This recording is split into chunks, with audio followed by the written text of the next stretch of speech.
Today. I hope you guys are kicking some butt. So, today the plan is to actually get a crafting run out of the way and generate a good amount of blueprints. I think you guys know I really do like the textures here on Next Island. I'm going to show you some of this real quick because it's important to see. The one we're going for, just so you guys know, is this one. I think it's kick butt looking. And in all honesty, I would like to get that texture. If we don't get it, I'm still going to put my fillers out and stuff like that. So if you have one, but likely we're going to try to get that today. I'm not really sure what all textures we will get. We should get a pretty firm amount of textures, have a lot of materials here, and at this point, I think we're ready to go for some stuff.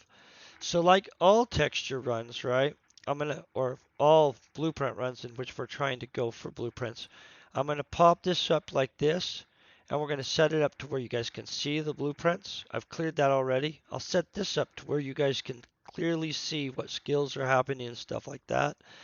I'm gonna set this to the system. It's more accurate ped-wise on how much we're getting and stuff.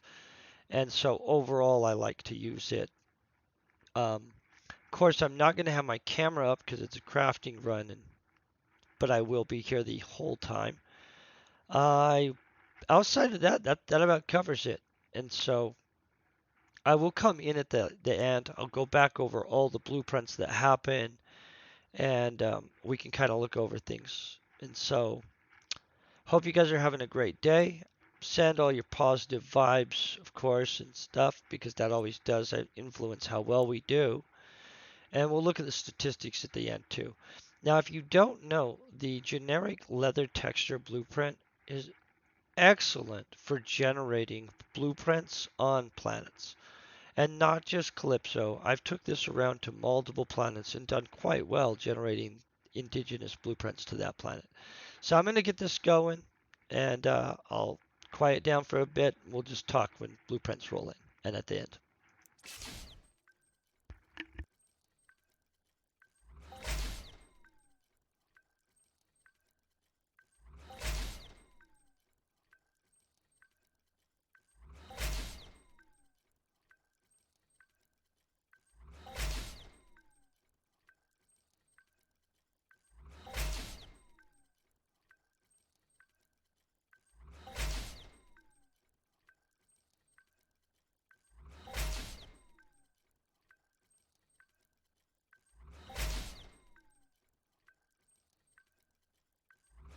Oh, I'm sorry. Also, for reference, and because we got a thing, this is a gneiss.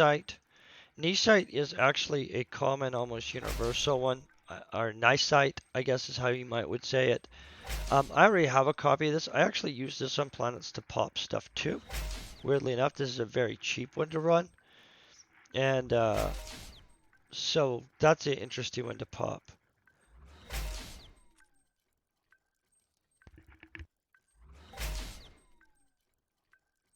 But what I was actually going to go over is let's look at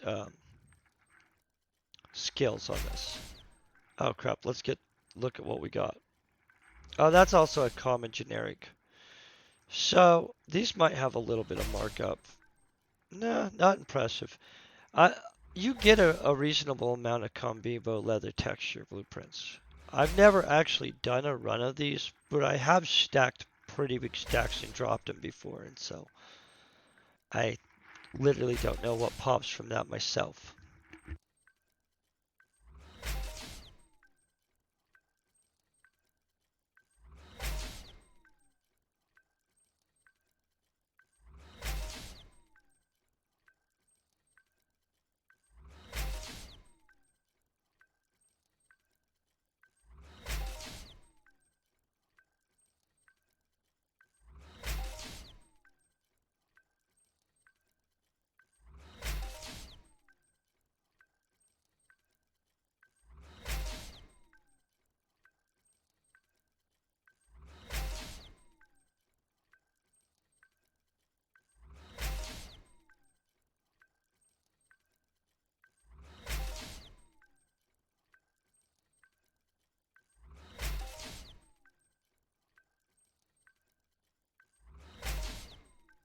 Okay, so the skills for the material constructor are blueprint comprehension, carpentry, material extraction methodology, which is an unlocked skill. The blueprint comp is too.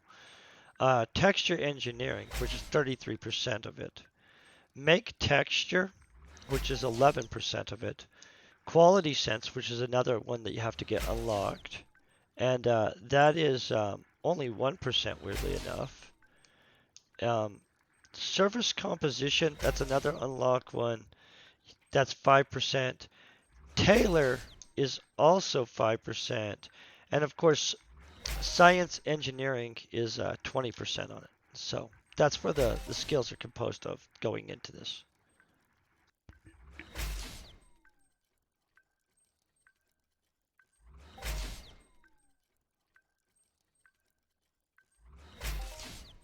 Also, by the way, I hope you guys are having an absolutely kick butt day.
Hey, how are you doing, man? Hope you're kicking butt today. We're super hoping for some specifically cool looking blueprints, but you never know if that's going to happen. I know Next Island has some insane good blueprints, though, for texture. I would really like to get that lime green one, specifically, actually. Oh, no, I'm crossing my fingers. I think we'll get it. Like, if not, I'm willing to hit at it, like, with a different blueprint on a different day, too. But eventually I'll get it. It's a level 1 blueprint or some crap like that. Level 2, level 1, something. And so I don't think it'll be that hard to grab.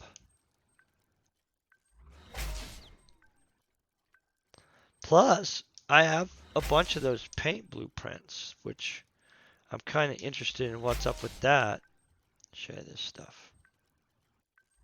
Sometimes you gotta angle yourself weird so you can pop open stuff. So this is, I would really like to get this blueprint. I don't even know crap about it. I'd like to get it though. But I have is it Taylor? Yeah, I have some of this stuff. I think I'm gonna have to do this to make this. I have enough stuff to make these two actually. I don't know about this part, this refined whatever it is. I'll have to find out. How many units do I have? I have 196. Crap. I don't know, think I have that many of those. I don't know. We'll look at that. That's different blueprints that pop from other things, and I bought. Just for the record, guys. Bought some, popped some. Combination event there. But that's a super low level, really good color that you can use. And it's a craftable paint. That's a good thing to know about.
So for about 1 second, I thought that we were owed a blueprint here. And then I remembered that we're only 126 clicks in and we've already got 2 blueprints. So probably don't need to have immediately a follow-up of rapid fire, but maybe could happen, man.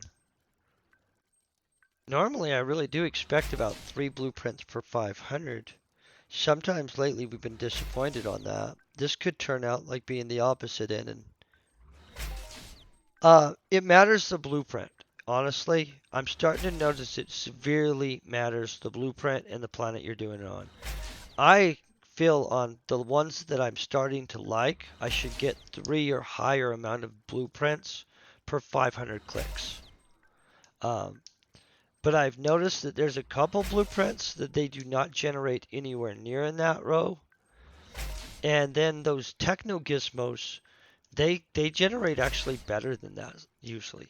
And so I'm starting to think, holy crap, it's very, very significant to what planet and what blueprint you're doing. But you should want about 3 every 500 for a good blueprint.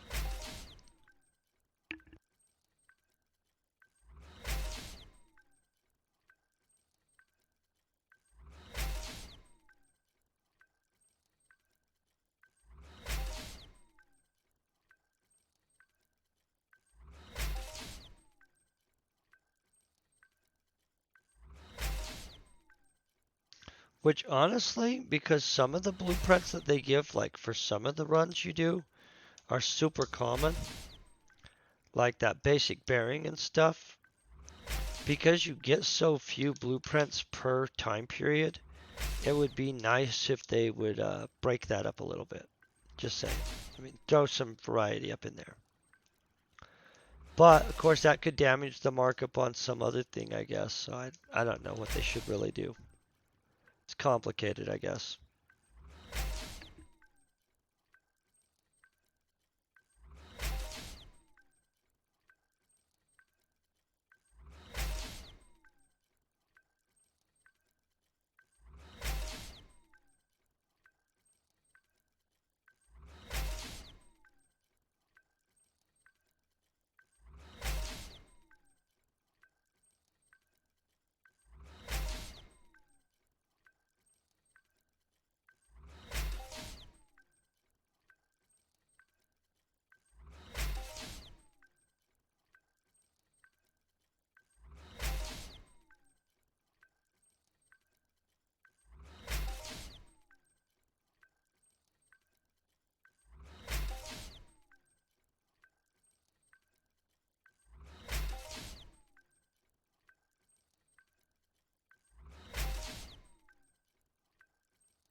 See, and this is furthering my opinion on blueprint waves.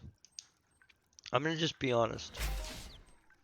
If you think about all my runs, does it not seem like we get boom, boom, boom, or boom, boom, and then nothing? I mean, like, that's what I think. I mean, and I could be wrong. And there's a reason I could be wrong, honestly.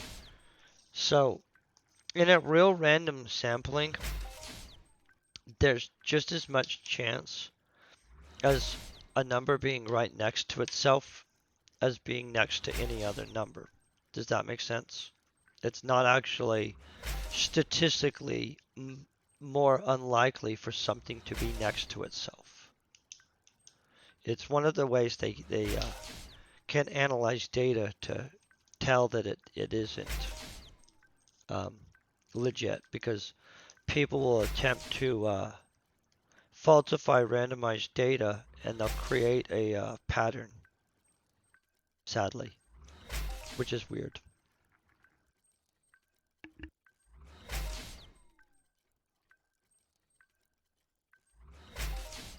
Yeah, so I never know what to think, you know what I mean? It does seem like they drop next to each other, but um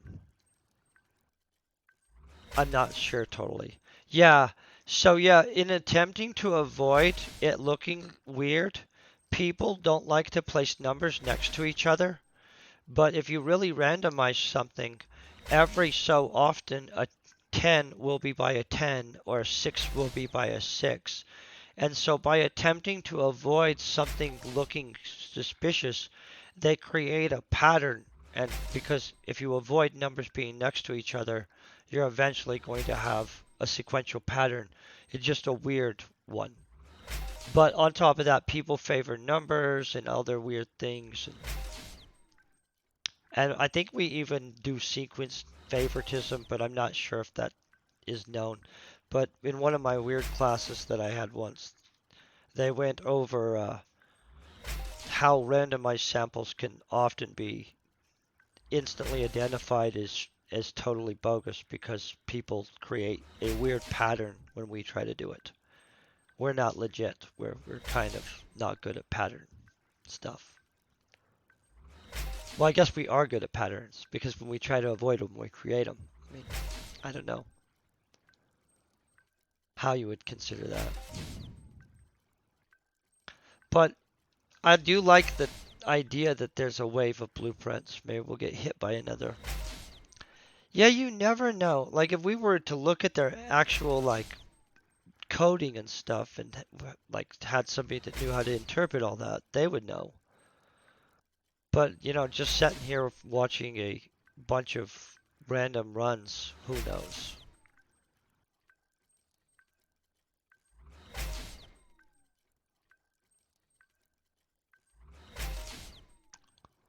But human thought is absolutely mind-boggling fascinating. Just gonna say that. Like, I think the way people think is fascinating. I constantly question the way I think, which I know probably sounds weird, but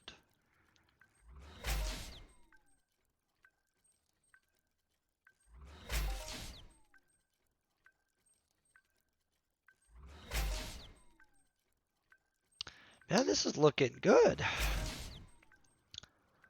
I mean, we're not pumping too many blueprints right and left out, but honestly, the run is not looking horrible. It's not looking epic either, but I mean,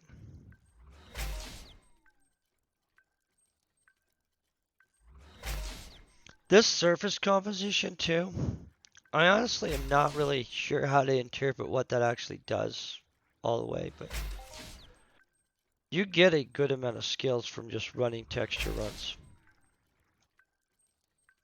But we're after blueprints, not skills.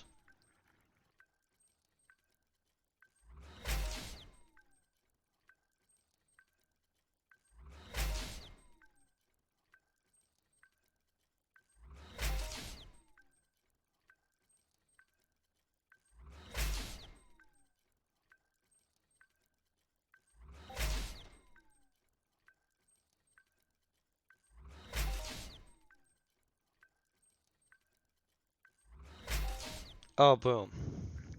Okay, we have a mermoth. That's material texture one. I'm gonna bet you I already have this mermoth. Let's go up here. I have a pretty extensive texture book. We'll have to find it real quick. Yeah.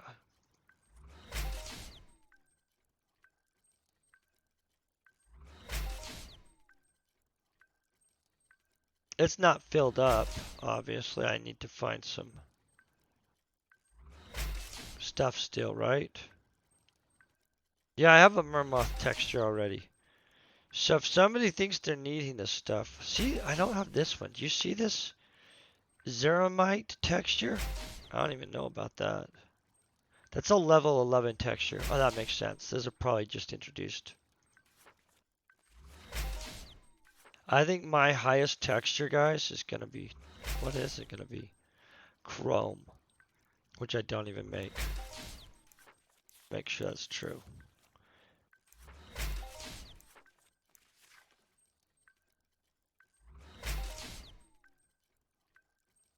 Oh yeah, I don't even know how much that would cost to make. So I think most of the fours and stuff like that, and fives, brushed aluminum and hammered metal isn't mind-boggling, but it does look cool. I haven't made it, but you can look at it if you have the blueprint. You know how that works. And so I'm missing a whole bunch. I don't know how I'm missing a fine leather texture. This seems like something I should definitely have. I don't know. The one we're wanting here, though, are specifically next island textures. Just so you guys know. And ones I already don't have.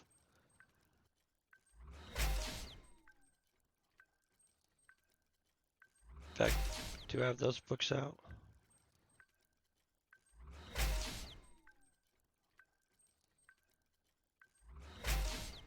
Okay.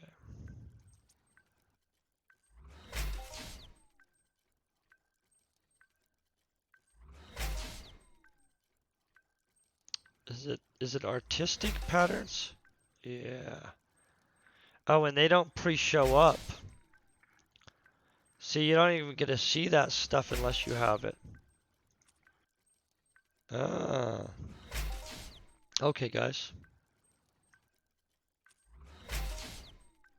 Good to know, right? So if we get it, we know about it. If we don't, psh. A lot of the other texture books kind of let you look in advance, and maybe they're not no, they have to be discovered because we have some of that. Somebody made some of it. Interesting. So this run is gonna be for a while, guys. Just so you know, it's like a 2 hour something run, I think. Yeah, there's about hour and 53 minutes left on it, and so hopefully we get 9 more blueprints. What I'd be hoping for, because we have 1,500 clicky clicks. The thing is, though, we literally are pulling a little ahead of that, so I wouldn't be blown away if it balances out. I don't know. I'm gonna grab some more coffee. Be silent. We'll wait for the next blueprint to roll in.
Hey, so just so you guys know, if you're on next island, right, and you think, hey, I probably need a nice site blueprint or something like that, um, I'm gonna keep these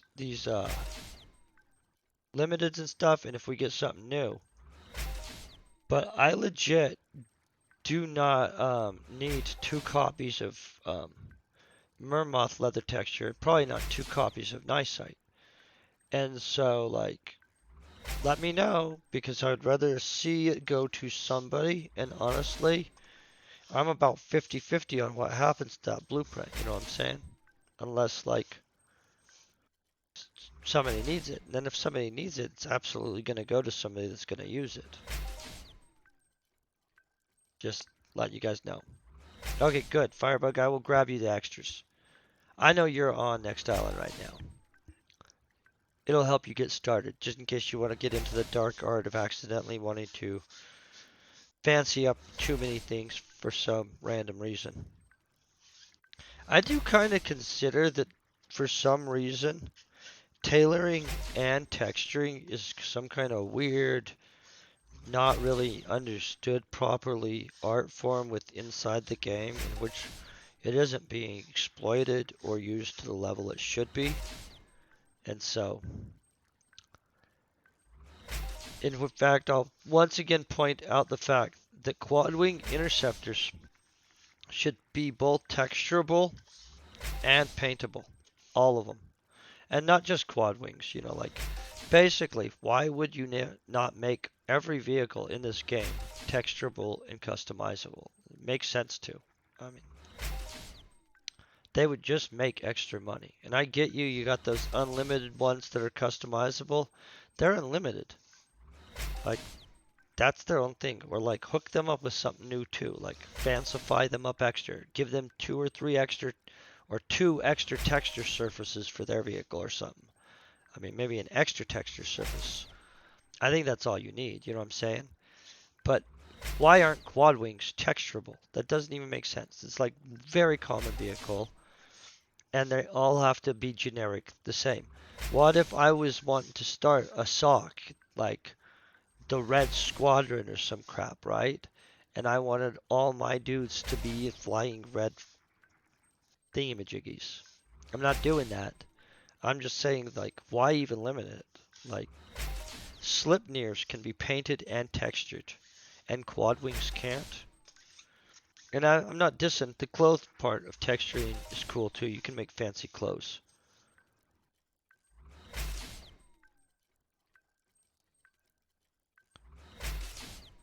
Yeah, you know what though? For the Equiuses, what they should do is give them an extra hard point on their vehicle or something like that.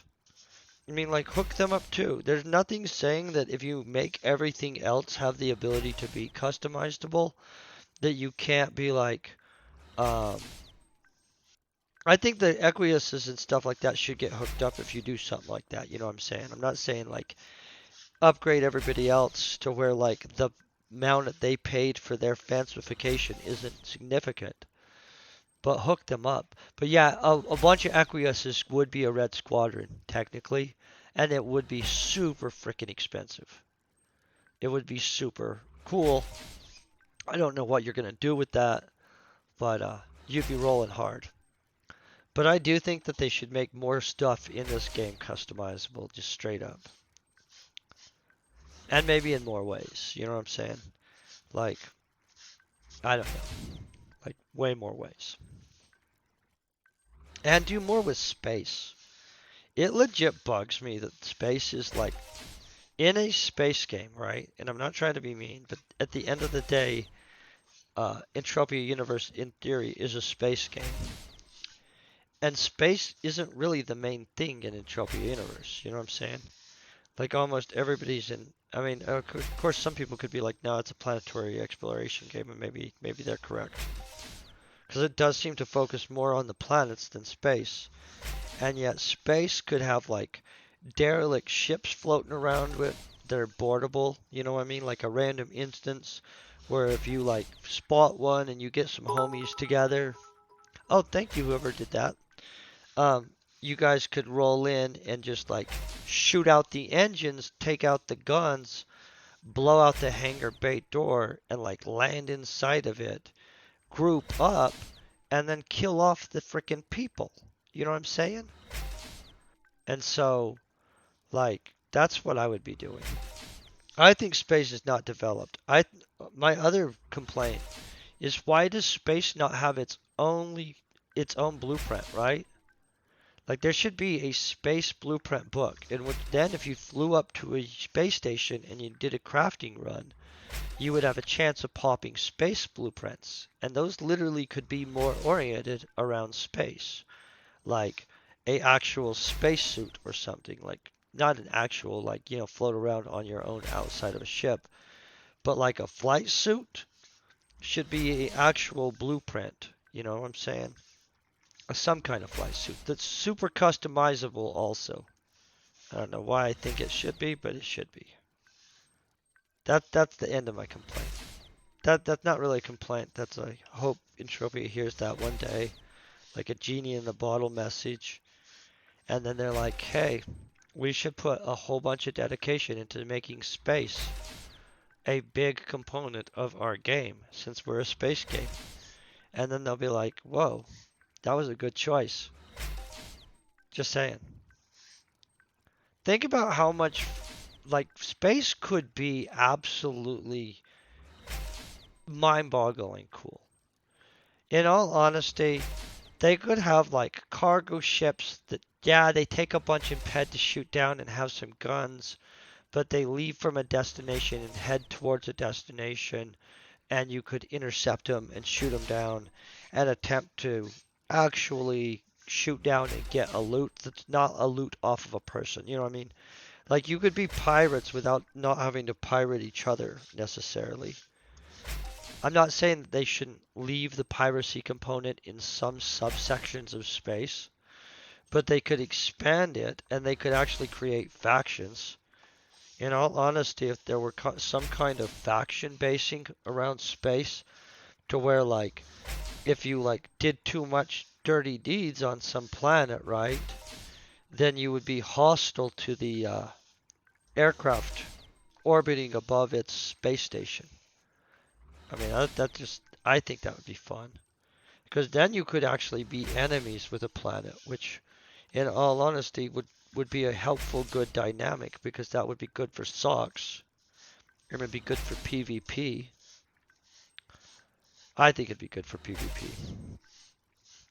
And then if you wanted to stay neutral, you just don't get involved in the dirty deed stuff, right? Like, that's not that complicated. Like, if you just want to be a neutral dude running around, just be neutral. But, like, the idea that there's no hostile factionalization or no progression lines up a enemy tree to where we could, like, legit be enemies and stuff. And I'm not trying to say that they should make this game a super hostile game. But, to a point, if people are going to PvP and stuff, can you imagine if there was like a Cyrenian sock and literally people from like Arcadia could come in and raid bases and locations on Cyrene, right? On behalf of the Arcadian military or whatever the crap. And then, oh dude, if I had the money to buy a system, I would. Like, if I could buy a system, I would totally buy my own planet. With a crap load of expectations. It would be probably, I don't even know how much that would cost, but a lot. So I don't think everybody should be forced into PvP, but imagine if each planetary thing had an alignment and well, I don't know. I guess it's a mixed bag, right? Some people would not like it and some people would love it. But you don't have to go and cap any of the guards on a planet, which would give you negative faction across the planet, right? And so, if they just made it where there were faction-based missions that then would slowly red flag you to people that were of the other faction and red flag you to like planetary patrol and on-planet troops, then you could have some insane good raids. Because you also have to have some like VIP targets that are protected and stuff. So you have to get a bunch of people together. And then you'd want to have that stuff up in space too, right? I don't know. In my mind, they're missing out on a huge opportunity to have a giant conflict. Like, here's the other part of why you know they're missing out on a huge thing. Do you know that in the vehicle blueprints, there is a assault ship, like a patrol boat? There's and it's armable. There's a tank in vehicles and stuff like that, right? But there's no real promotion or area that would be logical to have a vehicle to vehicle war. And they didn't set it up to where there's any land areas with any vehicles to roll in with a helicopter and missile strike the crap out of stuff. And so, like, that's the other thing. That's why I think that they need to militarize some of the factions. Like, and once in a while I do use this stuff, but even my little helicopter, I think I just click that, is missiles to the core. Literally, there should be some areas where vehicle to vehicle combat is not only logical, but there's some kind of justifiable storyline behind it. And then, in all honesty, I don't see how it would be that hard to create at least one or two land areas in which, if a dude has a tank or a helicopter with missiles on it, or even the Slipnir with missiles on it, they can't go and engage some vehicle-based mobs. You know what I'm saying? So I don't know why they didn't do that either. Outside of that, everything's kicking butt for the day, though. Except we haven't got our blueprint yet. I might have also drank a little bit too much coffee before starting my stream, you guys. I'm just going to be honest there. But it was delicious, so yeah.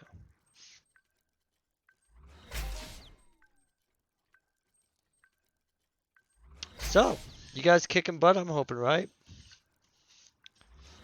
Hope everybody else is kicking butt at least.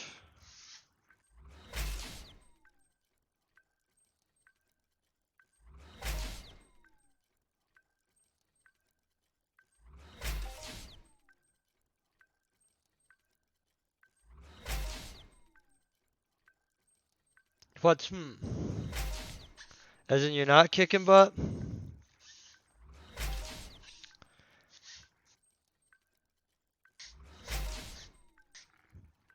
You've been going to the gym lately, dude. You should be kicking some butt, dude. You're supposed to start feeling really good about yourself about like 2-3 weeks in, right?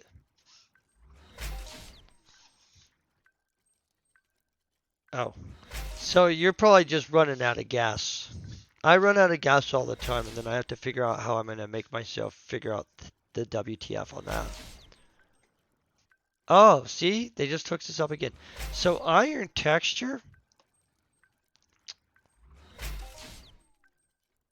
I don't think that's a very uncommon one.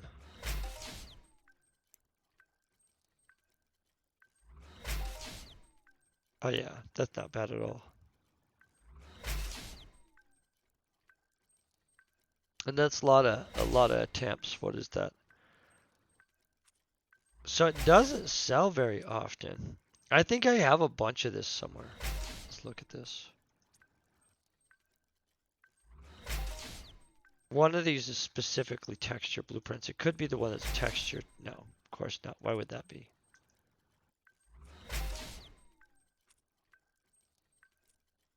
Oh, okay.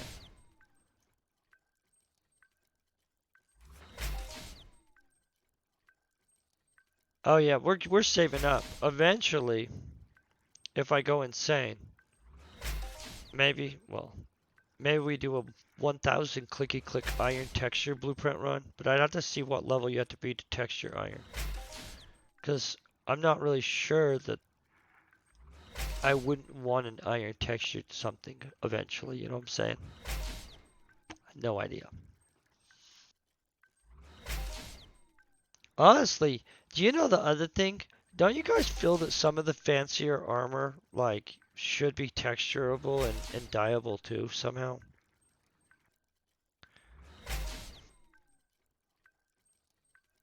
And I'm probably biased. This is like a biased. This sounds very biased now that I'm listening to myself. I'm like, hey, I need more uses for how I could get my textures on stuff. But I do. Okay, I'm gonna focus. We're gonna wait for the next little thing to go through.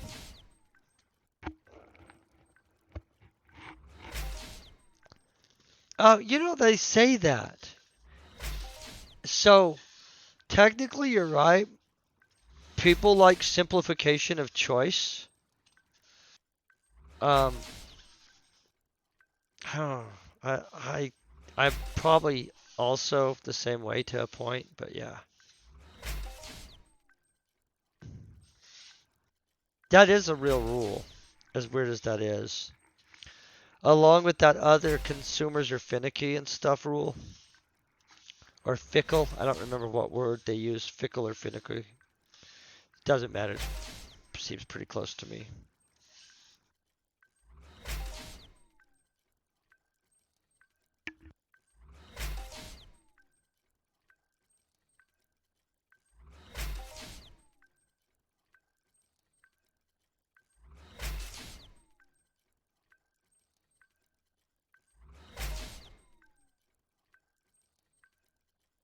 Well, I hope you have the best day at work, man. Hope it kicks butt.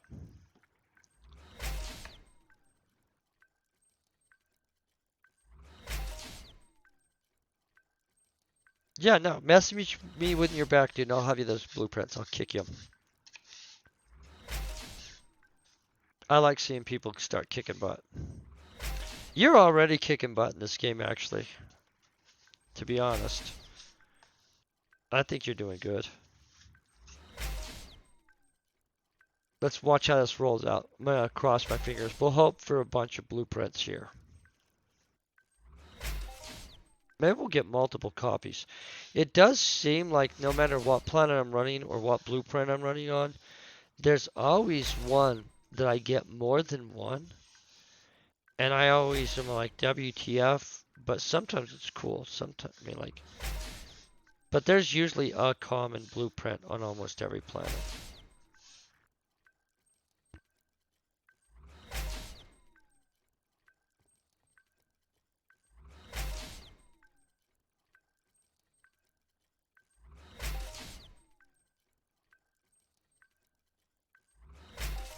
So, honestly, the Unreal 5 part, that's what I'm hoping for. I actually have giant hopes for that. Like, that they add a bunch of new stuff. I think you're right. I don't think that they'll do any massive anything until it's on Unreal 5 anyway. But I like to throw my 2 cents in as commonly as possible in case they hear it. And I can slightly even, maybe a little, influence anything in Unreal 5. And I'm just going to be honest. And I think everybody that actively plays this game and is planning on committedly continuing to play this game should be actively working to get the game the way they like it too. I mean, just to be honest. I'm literally hoping. Oh, see this rhodal stone? I'm gonna have that already too. But it's a good blueprint. It's probably not high value. I'm hoping that this brings it to a landmark game again. I mean, I don't know for sure that it will, but I think that there's a good chance. And I agree with the idea. I hope that they literally take the time to before they release it to actually fix some things in the game, like significant things that should have been fixed anyway. Not on every planet, but on some planets there's some significant issues that piss players off, to be honest. I mean, I don't know any other way to say it. And so, and I hope that they literally put so much content. I hope that they biggin the game up. And it's a big game, so I'm not trying to be mean about it, but some of the other planets should be comparably larger too, you know, like. But yeah, Unreal 5, I'm really curious about that, man. I look into it every little while to see where everything is. I've seen Bonnie and stuff's streams when she streamed it. Um, it looks good, but the reality is like I'm super curious. I've heard stuff, but you know when you hear stuff about it, you don't really know how much to take, which direction, to be honest. Because things that people are saying on something that's not out yet is kind of one of those things that I'm leery of taking too much of a weight for. You know what I'm saying? But I'm super looking forward to Unreal Engine 5, to be honest. Like, Unreal Engine 5 should be a definite. Well, I think that that's the make it or break it, right? That either is going to reinvigorate the game and bring in a grip of new people, or it will greatly enrich the game for the people already playing, in which I would believe that because MindArc is a business and that's a giant investment, that they would like to see the same thing. You know what I'm saying? I don't believe that they're trying to just reinforce the already existing player base. I absolutely do believe that they're attempting to do the Unreal Engine 5 because it's the best chance this game has for a re-emergence of any kind. And so I hope it's timed well.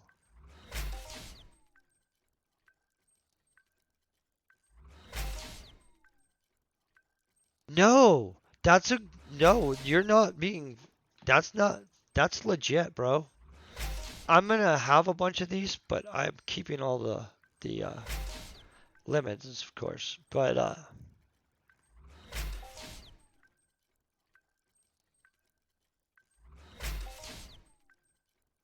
no, I agree. The game demo of the engine looks super fancy, and in all honesty, it could be smooth as crap. So I'm just staying. I'm staying pretty neutral on my expectations, while at the same time hoping for the best. Like I legit hope it blows the game back up for a little bit. But at this point, I actually feel that the best position anybody can have is kind of a well, I enjoy playing the game now. If it improves it, that's great. You know what I'm saying? And if it blows it up, that's awesome. But honestly, I already like the game. As long as they don't ruin the game by moving it to next Unreal 5 or whatever it is, um, I'm good with it. Like, you know what I'm saying? But I do feel that from a business standpoint, that that move and the modernization of the game is 100% the best chance they have for a current reinvigoration. And that could be a big deal for a lot of people. Because there's a lot of players in this game that have significant investment into the game and probably would benefit from that financially. I have moderate investment in the game, not significant. And so I would like see some slight pet increase, but I wouldn't be like balling, you know what I'm saying?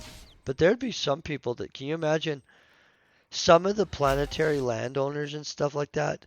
If there was a 100 times, or let's say, let's be moderate, let's be way more moderate. If there was just a 5 times player increase, right? The value on those land areas would make them look like speculatory geniuses. Oh, look at this. We got flannel. I already have a flannel, I'm pretty sure too. Let's double check.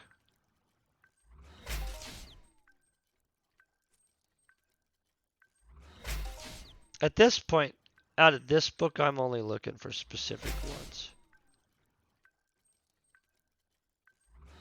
Yeah, yeah. I like to check just in case though.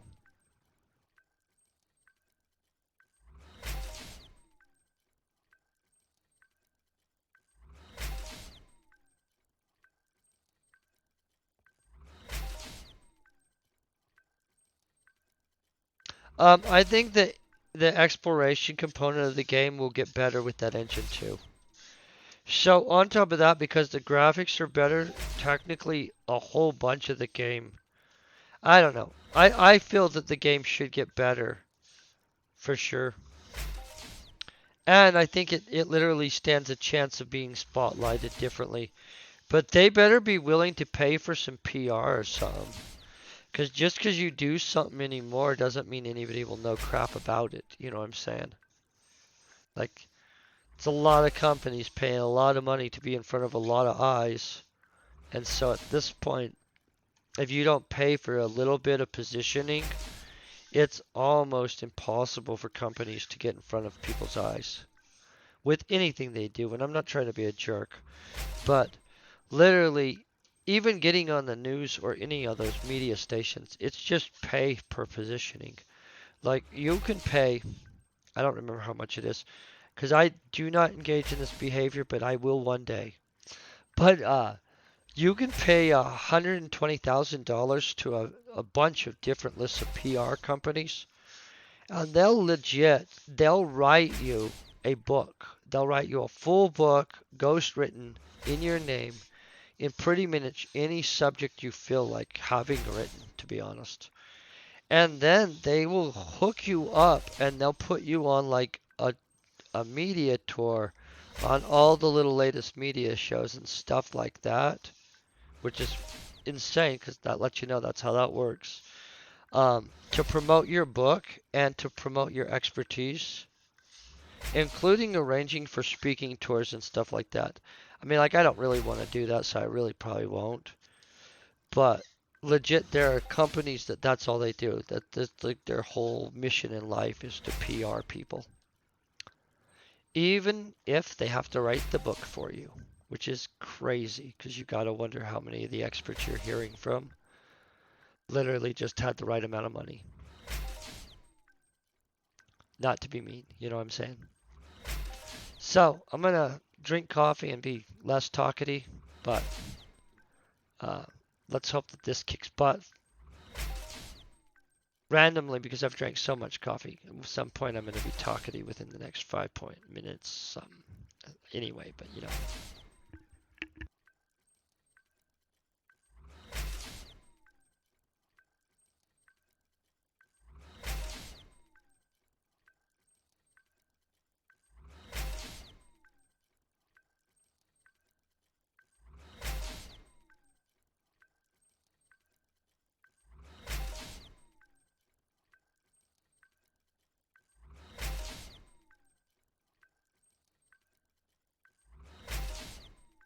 So I have seen some dudes that have shown stuff, but it's all demo stuff. But you know what? Let's find out right now who is coming out on Unreal 5 this year.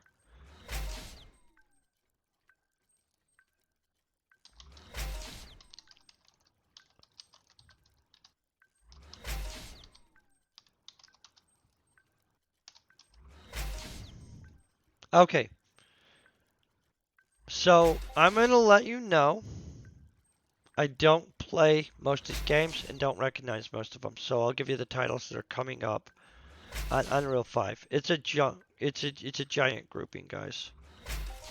Holy crap.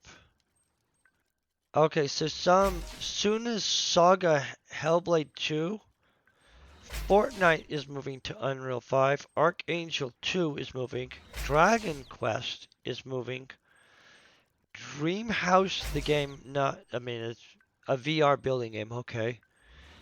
eFootball PES 2022 will be moving. Gears of War is doing a multi-project thing. Echoes of the End, Stalker 2 of Chernobyl. Weird. Yeah, there's just a pretty and a new BioShock game will come out on Unreal 5. An unannounced Midnight Society is believed to be being done. I'm not sure what Midnight Society is. Ashes of Creation. ILL, which I have no idea what it is, and Layers of Fear are all listed as jumping to Unreal 5. Isn't that insane? So it must, it has to be a good system. There's legit no way in heck that many games are going to move to a system that doesn't have superior functioning. And then on top of that, that's kind of a blessing because that means that there will be a whole bunch of people in the industry that learn the crap out of that right now. You know what I mean? There won't be like an industry shortage on people that are familiar with that specific engine and creating things in it. I don't know anything about making games in video game engines, just to be honest, and so but it looks cool and it looks like that pretty much is the new standard everybody's gonna move to. I mean, like, I don't know most of those games. I did recognize some of them though, and so but obviously they're all about to get a graphics upgrade. That's pimping.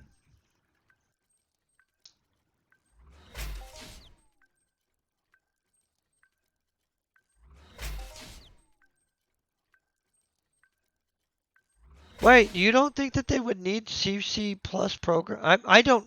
I'm not a programmer. I'm gonna just be honest. I do not. My older brother's a programmer, but we don't visit about programming stuff. And he doesn't do video games. He programs stuff for like other stuff. Let's just say that.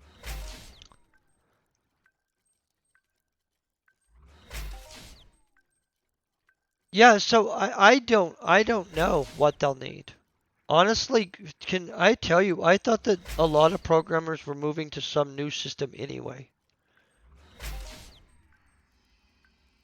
And so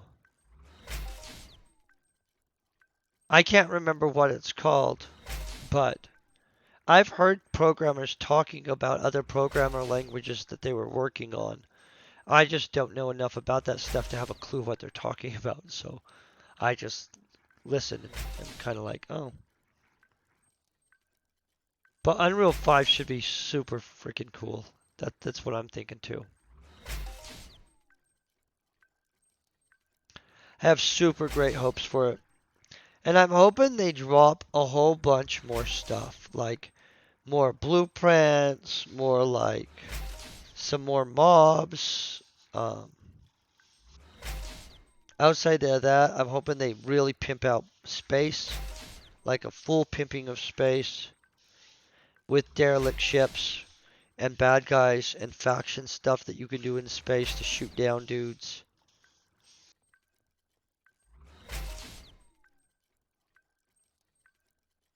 Yeah, basically everything.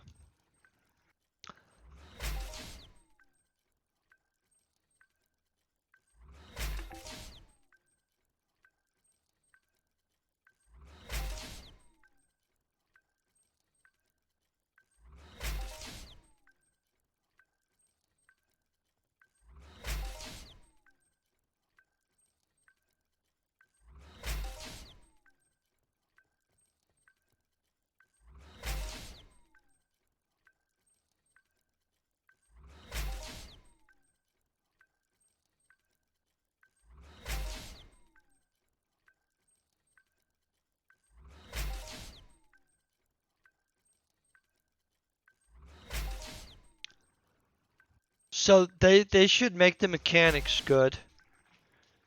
And then on top of that, honestly, they should probably throw in another planet up and change how space is laid out. I mean, space is weird, to be honest. I mean, I wouldn't mind another place being up in space somewhere. Not a whole nother planet, I guess, but something up there, you know what I'm saying?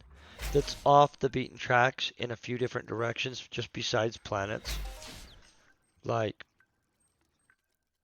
do you know that in our system alone, right, we track planets, and planets are only giant objects that circle the sun.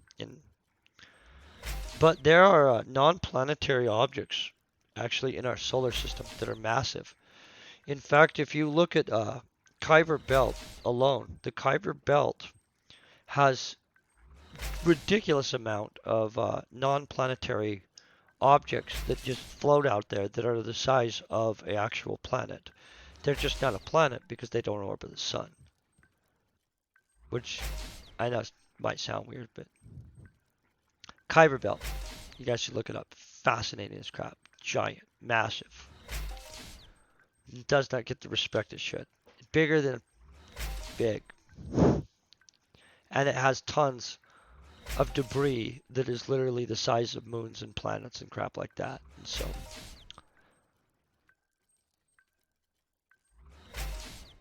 I'm not really telling you guys. You guys need to go look that up. I mean, it's just, I think the Kuiper belt's fascinating. Including, you know, some of the big objects are like literally like fascinating as heck. So some of the non-planetary, the Kuiper belt objects, like I have to look up what they're called technically.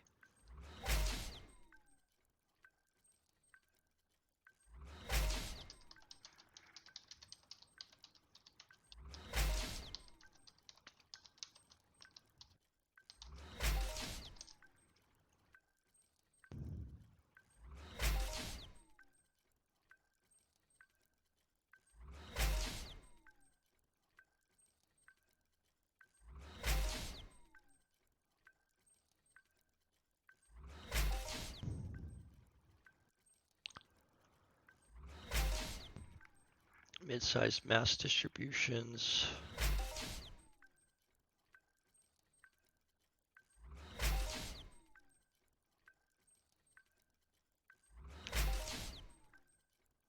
Sorry guys, takes a second. You have to read a whole bunch of stuff before you can actually find the different ones. So Make is one of the non-planetary bodies. It's pretty big, and Make is composed of pure hydrocarbons derived from a radiation process of methane, and it includes ethane, ethylene, and acetylene. And so, but it's frozen. So it's a giant, literally fuel. It's fuel, basically. And it's not the only one. There's a whole bunch of weird objects up in there. Like, as weird as that is. And the Kuiper belt is composed of like some logically probably you could colonize some of the objects, but you would have to colonize them by like mining into the interior and stuff. That'd be weird. Okay, you go to full lurk, and I hope you kick butt. I'll get a hold of you after the stream, slip you some blueprints. But yeah, Kuiper belt's fascinating, man. And the fact that we only acknowledge so many objects is kind of interesting too. Like the fact that most people really think that there's just like planets. I don't know if most people think that. I think a lot of people though do think that planetary bodies are the sum total of our solar system and moons. And it's just kind of not true.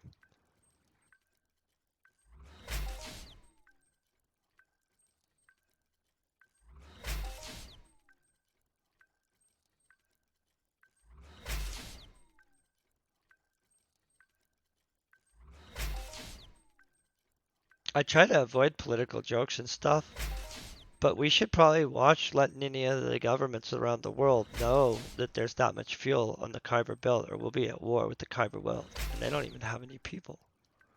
It'd be amazing. That's just a joke, and I didn't mean it offensively, of course, but Kuiper belt should be nervous if they find out. Oh, boom. So this no crap is my favorite blueprint. Okay, I'll show you guys why after this. This is a pimp blueprint. I'm saving up stacks of this. One day I will run some of this, a lot of this. In fact, I'm willing to like go and hunt Tesla pods for almost a year to stack up enough leather to run Tesla Pod blueprint stuff. It's absolutely the coolest texture in the game. Well, it's really high in there. It's in that top bracket where you'd be arguing with people about it, but it looks very cool.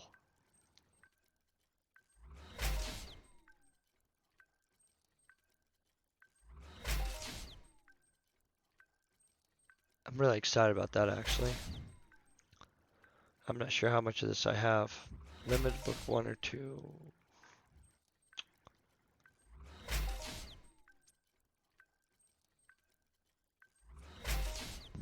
Did we find out it was in this book?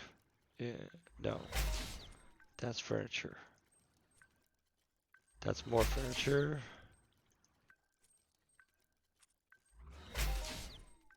Okay.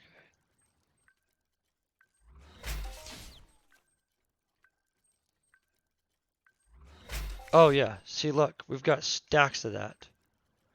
So yeah, one day I'm gonna end up having to dedicate some super amount of time to Tesla pod focused events in which they drop mad amounts of electric damage.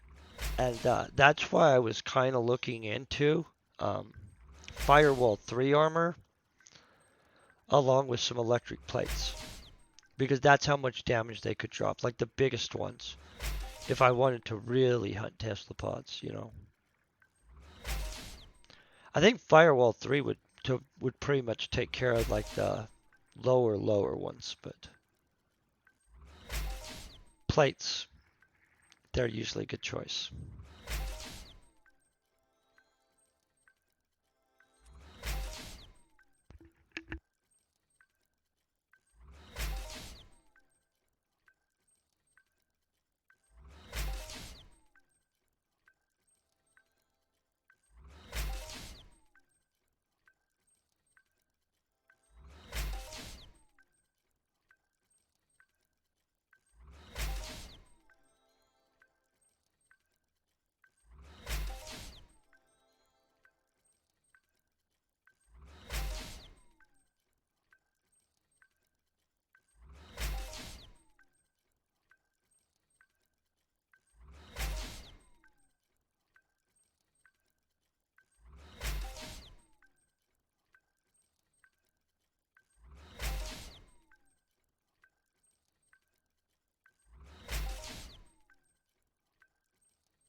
Just out of curiosity, how many of you guys are stocking up and financially positioning yourself in this game to where if it did take off, you would actually benefit? I mean, I've increased the amount of holdings I have slightly. Let's see what we got.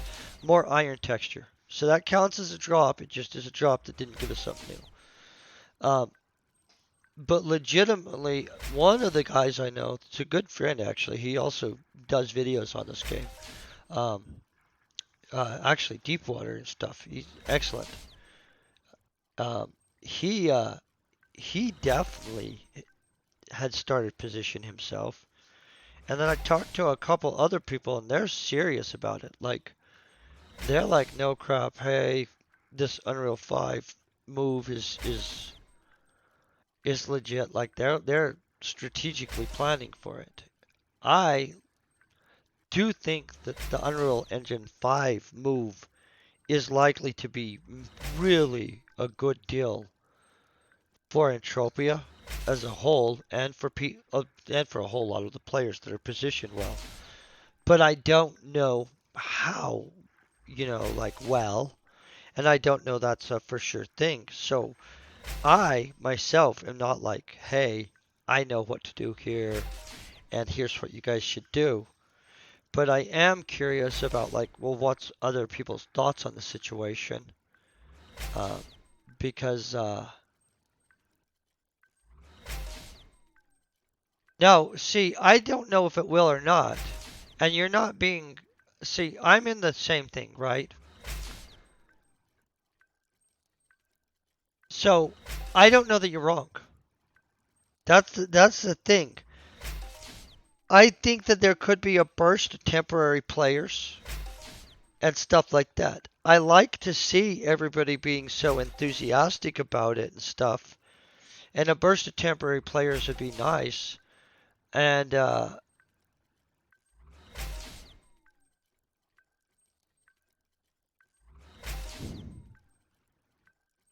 no, I get you. So I'm not sure that you're wrong. The thing is, I've talked to people going both ways, where they think it's going to be significant growth, and some people that are like, I legit hope that it does very well.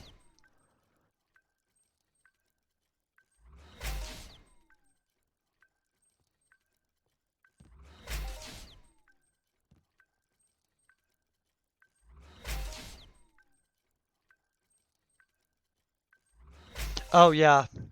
So there is a lot of competition in games anymore, and that's just reality. I I'm mixed bag. I'm hoping for the best, but I actually think that realistically, um, and it could spike like 2008 for a second. By the way, thank you. Um, but I'm honestly I'm kind of like I think that there will be a surge of new players, and at one point I read the 10K report or something like that from MindArc, and in one of their years, it actually broke down that the average player, and I'm not gonna say exact numbers because I don't remember, but they have in their actual stock reports and stuff like that. If you go to their stuff, you can find where it breaks down the average amount of retention of a player and the amount they spend. And so if they even get a short spike, that is a actual surge of some money. Um, I'm super curious on if they can do something to retain it. I think if they really want to retain people, though, straight up, they're going to have to figure out a different way to approach retention. I absolutely think that the people that play this game and love the crap out of the game in a weird love-hate relationship sometimes. But I don't actually think the retention game is that actual strong. You know what I'm saying? Um, and that's just my opinion.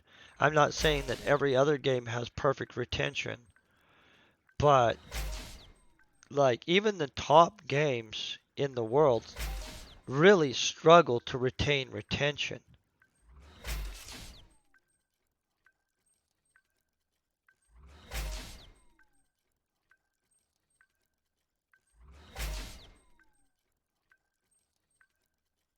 Oh, you know what? You're absolutely right. They're not going to lose a bunch. So that's what I try to tell people too. So in crafting, you don't lose an insane amount per hour, like of gameplay. You're not like money out your yin yang. So I don't know. I don't know. Either way, I'm like mixed bag on it. I actually think that you're probably more likely to be correct with pessimism because pessimism is honestly a more pragmatical approach to most things in reality. Um, like hope for the best, but like realistically, I think that there's a lack of a mechanism to make people stay in the game on enough levels. Like the people that stay in the game are really, yeah, I don't know how to ever say anything. I stay in the game because I'm doing well with specific things that I'm doing. But there isn't a large breadth of stuff outside of what I do in the game to keep me in this game. And so for some other players who aren't into what like hunting or this and that, I honestly don't think that they developed the weird other ways of retaining players. And I don't know how to do that for them, so I'm not going to be like, hey, I'm going to criticize, plus I got your answer, because I literally have no clue how to fix that.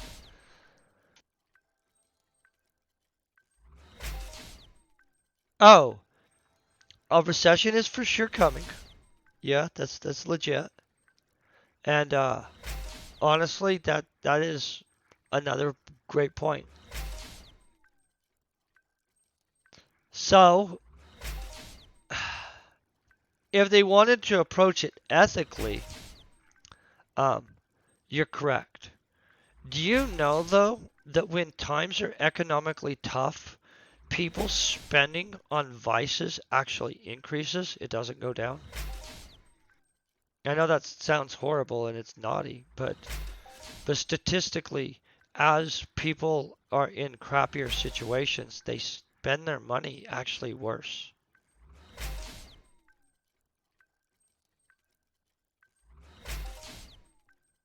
Oh, no, I get you. So, I'm not arguing you. I legit see your point as an investment, um, especially if we get a good knock. Like arbitrage buying is a significant thing at this point. And I'm not trying to belittle people that have actual stock strategies because a lot of people do. But, and I'm not discussing stocks as an investment thing or giving investment advice.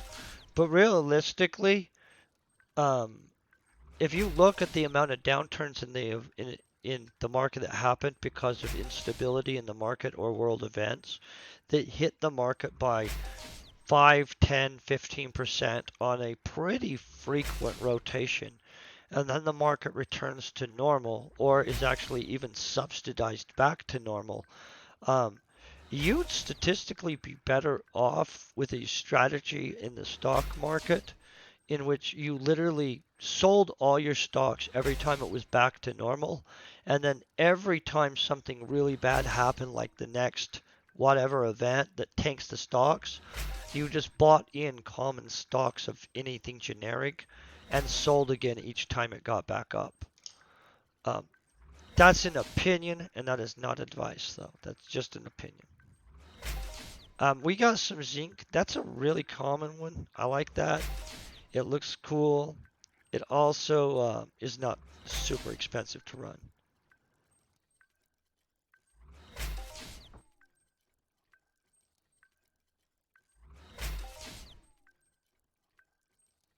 Oh, the house market's fascinating too. That's huge, man. So,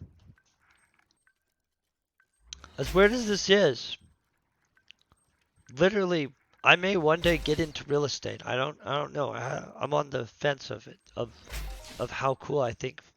So we're about to be in a downturn that'll push a bunch of people out of the normal market anyway. But I am fascinated with the house market. Are you into the house market because you're wanting to buy a house just out of curiosity? Like I would say that renting is very frustrating. Home ownership is very frustrating sometimes. And so I'm for people buying houses, but being strategic about it. And not like everywhere in the world, because I don't know crap about the rest of the world. Like I can only speak in like some countries where the markets are normal. I have no idea how the market works in very large sections of the world. Like, you know what I mean? The Filipino housing market, I know nothing about it. It's probably fascinating. I have no idea anything on it.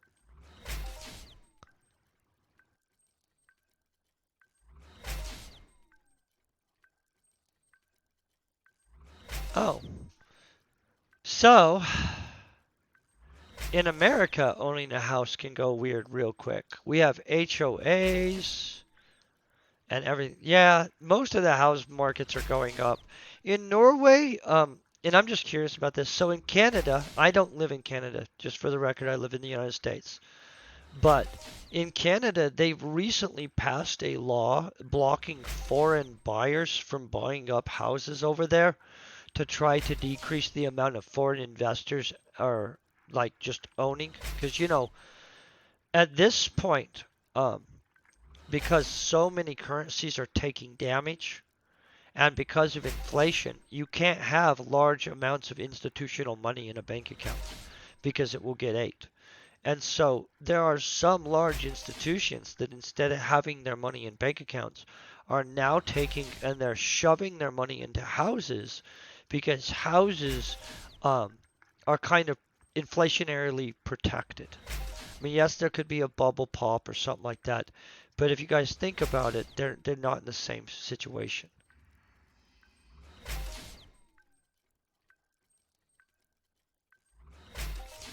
Well, I'm gonna let you know.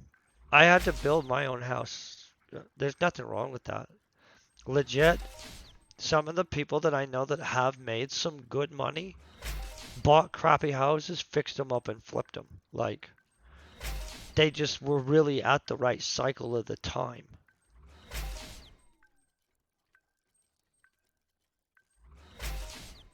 Wait, in France, if a guy doesn't pay you and he trashes everything, there's nothing you can do? Why is that? Do they not have um,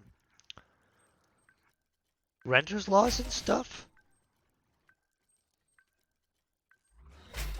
So yeah, house sharks that buy for renting out, but there's institutions, can't remember which one just bought an entire housing subdivision that they have no plan on renting out over here in America.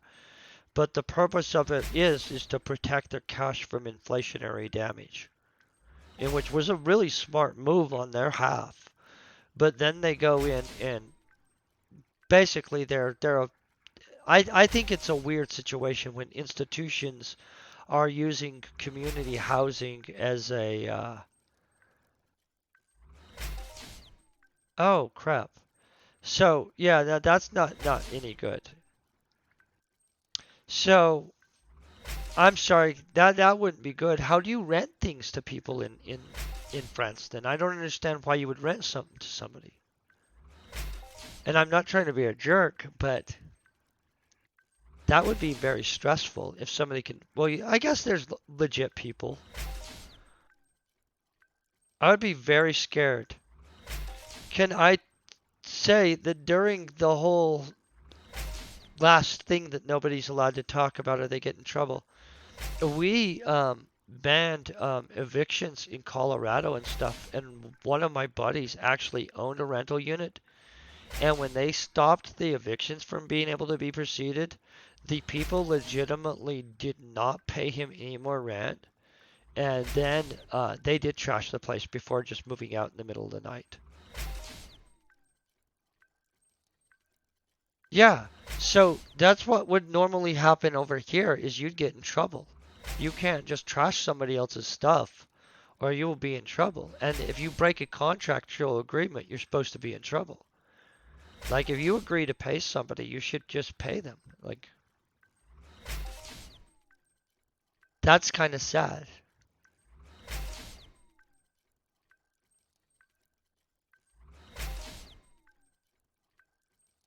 Oh,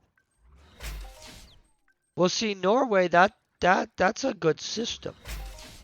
I mean like I don't like the state having to act like a middleman, but it's better than the dude that I like it a little bit because they can actually enforce something and get something back for you. I mean, In a lot of places, you're kind of over here. You have to take somebody to civil litigation.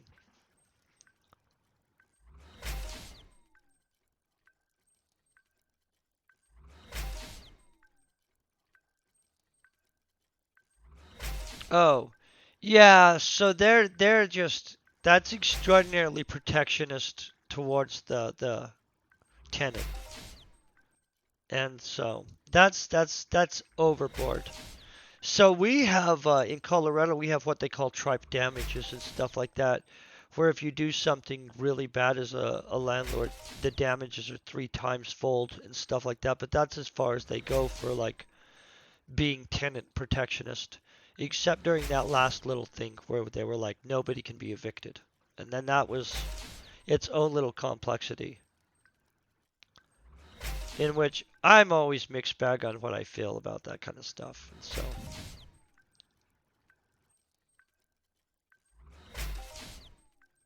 well, that's too bad.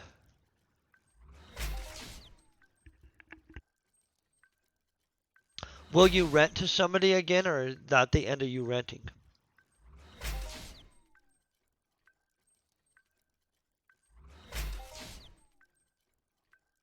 Because honestly, I would be scared to rent to anybody that I didn't like have a good track record with.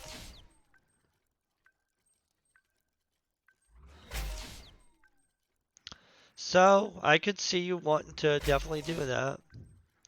If somebody trashed something, I would consider that super disrespectful. Just to be honest.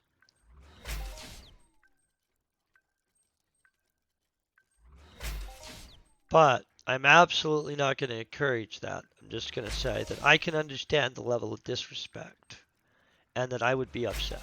Like I would definitely be upset. And honestly, if you knew them on a personal level, they should have never put you in that position. That's not cool. I didn't know France didn't have really a way to do anything if somebody decided that they were gonna be like that. That's too bad. But you guys got all those good food places. I mean, like that's like the one thing I know about France is about the one little food city that you guys have. Can't even think of what it's called right now.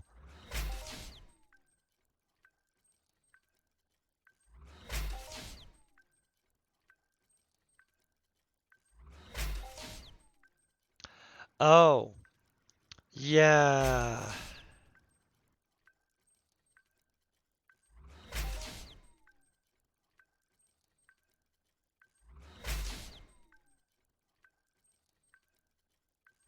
That's too bad.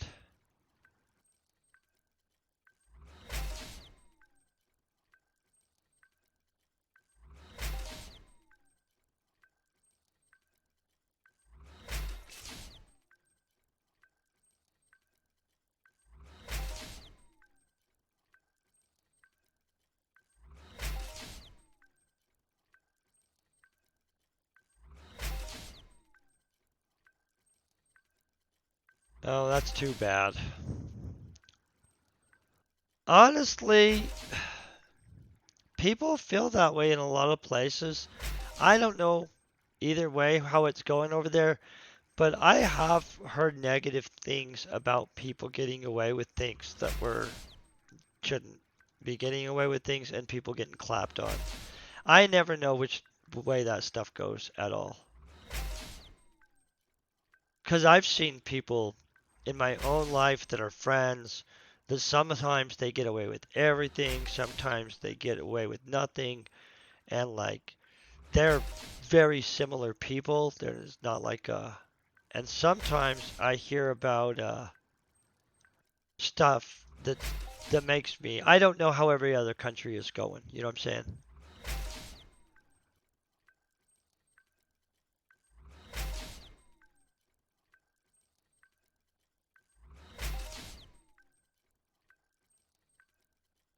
So that's how I feel that the law actually should apply equally to everybody. Even sadly up to like the politicians in countries that seem to very much not have the same stuff going on, but I'm just saying seem. I'm not saying that way. Norway, though, sounds like it's logical, not being insane. I don't see the purpose of a law if it's not equally enforced universally. Like why even have them at that point? But that's just an opinion. And I'm not trying to pretend I've never jaywalked or some crap like that. So don't be like thinking that like I'm perfect or a saint for sure, because I'm literally not a saint. But um, my irritation when I watch somebody that literally has low means get just destroyed by the law, but then you see somebody that's very well off just flaunt the law like it's nothing. I absolutely do not think that that's okay. I think it's an affront to everybody that is sitting in a cell when somebody can be actively being naughty, and the only reason that they're not in jail is because they connect to the right people or because they have the right number in their bank account, and that's not cool in my mind.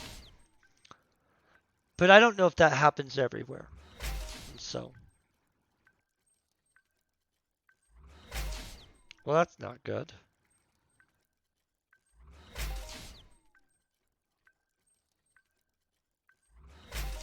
Oh, I did not know that. I've honestly never been to Paris. I've never been to France, just for the record.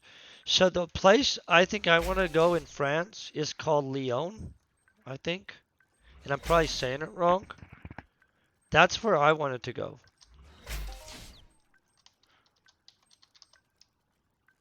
I'm probably legitimately murdering it, technically. Okay, so I got some fine something. That's like a fine leather thing. I don't know. They spell it.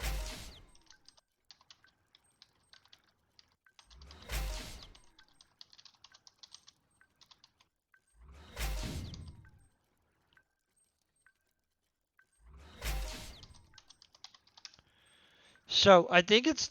I don't know how to say it because when I Google it, it's broke down like that, Lyon. But I don't know how France is. Oh, oh my God, it is insane. So that is literally where the most concentration amount of five-star Chevron restaurants is in the world. So Lyon, France, is like very well known-ish. I guess not that well known. You're from France and you didn't know about it, so maybe I'm wrong. Maybe it's a region. Maybe, yeah, let's look at this. Hold on one second. I'll click this thing so you guys can see what I'm talking about.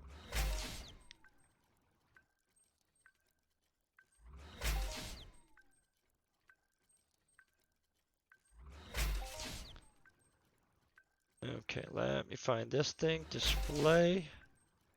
Game unlock. Display. So, this is supposedly Lyon, but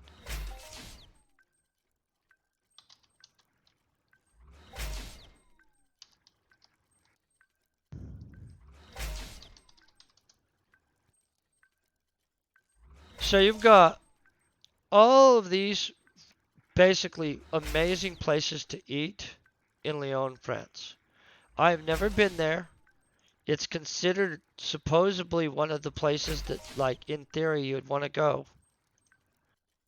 That's just a supposedly. I literally don't know.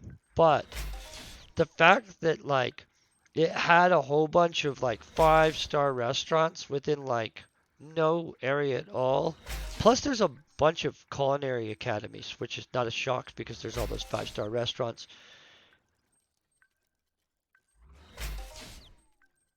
Oh, so that makes sense. But supposedly there's art galleries and food and stuff like that everywhere. And I'm not like super high culture because I'm not. I mean, but I did think it would be cool to go check that out and maybe eat at a couple of those restaurants. But supposedly Lyon, France has literally some of the best restaurants in the entire world, like within a very small area of each other. And so that's why I wanted to go to France.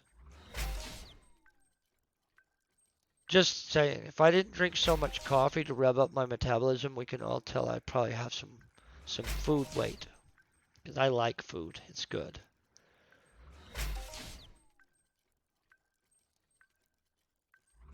But I don't know anything about actual downtown Paris or anything.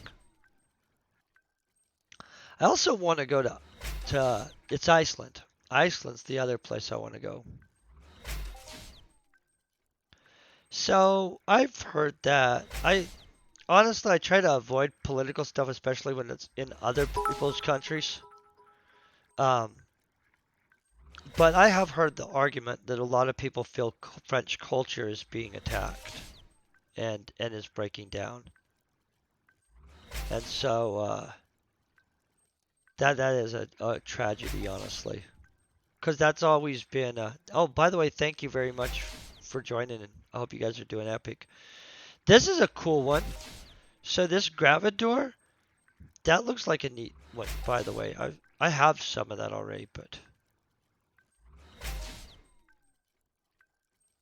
well, that's what I've heard from people that they feel like that their historic culture is being currently undermined.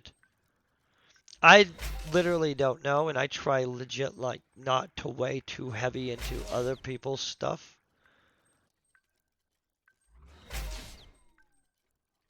Well, I can't say that, but I do get what you're saying. I've heard stuff like that. I literally avoid weighing into anything in other people's countries, though, because you just get in trouble.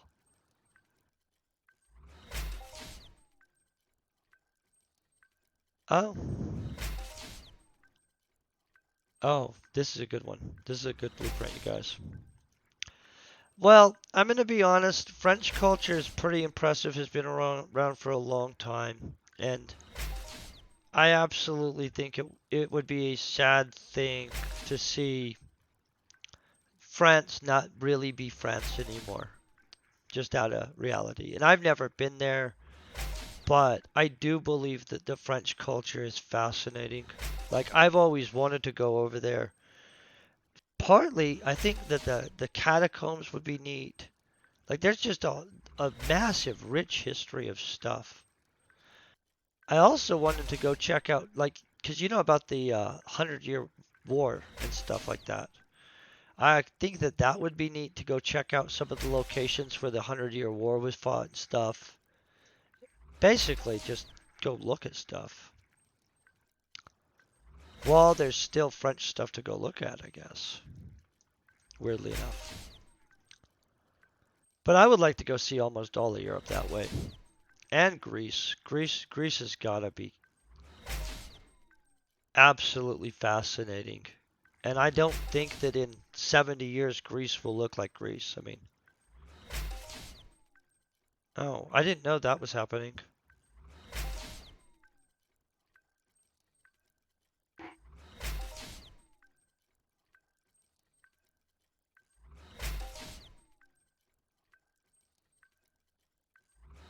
So it might be all over the world. So I live in Colorado, right?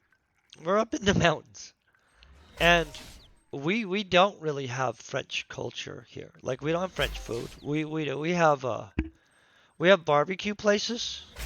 We smoke a lot of meat. We have some Mexican restaurants, which we have really good Spanish food and Mexican food, like straight up. But we don't have in Colorado a diverse amount of food or a lot of things actually. I mean, it's very great. It's an amazing place to live. Oh, that's good. Yeah, Norway's a pretty modernized European nation. I could picture you guys having some good food there. I've never even seen Norwegian food, to be honest. I'm not even gonna lie. Like, I have no idea what that is. Like, what is the most common Norwegian meal? I mean, It might be something really common too. Maybe I'm eating Norwegian food and I don't even know it. But in Colorado, straight up, we eat a lot of like steak, potatoes, smoked food, fish. Some people fish, not enough, but it's mountain area, so.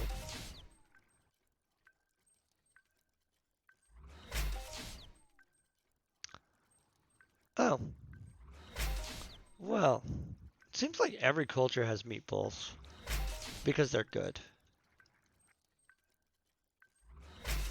Well, that's why you import the French. Oh, dude, Swedish meatballs are delicious.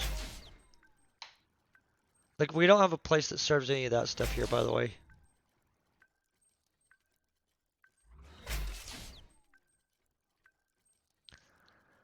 Um, Texas is absolutely amazing. Like, and smoked salmon is good. So yeah, that's something we eat over here. We do smoked salmon here. That's delicious everywhere. Norway, that makes sense. Smoked salmon, that make so that's within reason. That's normal stuff.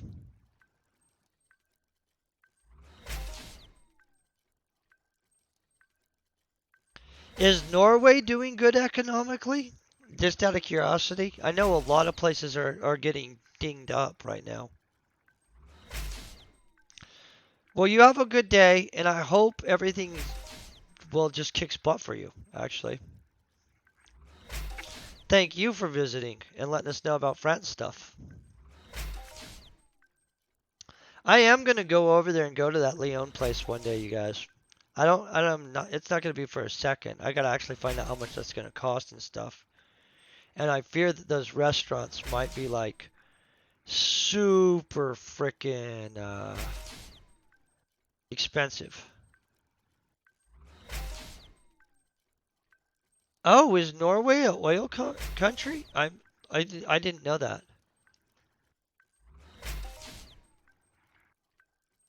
Well, that's really a blessing for you guys, especially right now. I mean, not the inflation, but the fact that you're an oil producing country in the middle of current situations. I mean, my understanding is that that's not the worst position to be in right now. I mean, especially you're a European nation with oil access. You guys are probably really set to make some cash, and I'm not trying to justify profiteering or anything or even say that that stuff's good, but like for Norway, that has to be a huge boon. Are you guys like negotiating a whole bunch of like fuel cells to the other nations or?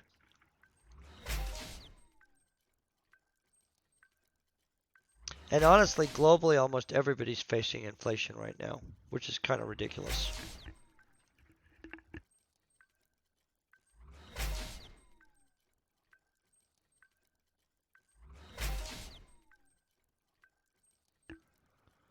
Oh, well, that is significant oil. Well, that's awesome. So then you guys are positioned well in this. Norway should absolutely be investing in itself then, honestly, because you don't know how long that's going to last.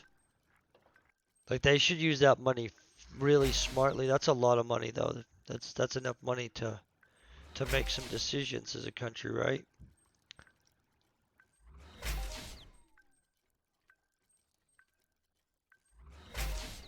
Yeah, I could picture that.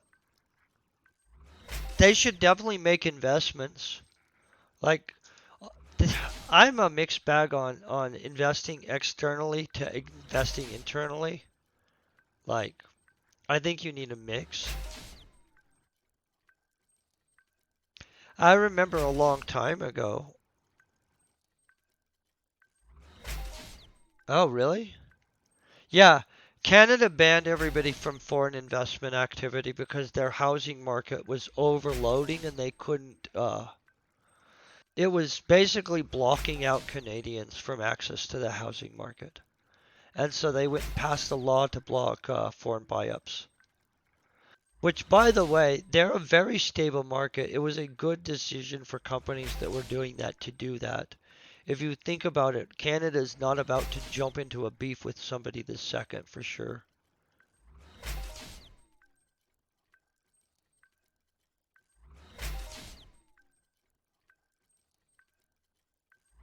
Oh, yeah. So I think every country did that stuff, honestly. And so I don't even know what you can do about that. It seems like pretty much across the board, the company bailouts were pretty aggressive. And I'm always mixed bag on that too. Like in some cases, if the government is going to shut down your business, it's likely that they should compensate you in some capacity. But legit, I like to see not this that situation just seemed weird to me. Everybody did do that though, I think. I don't know of a single country that didn't do bailouts for their people, like and their companies. And so,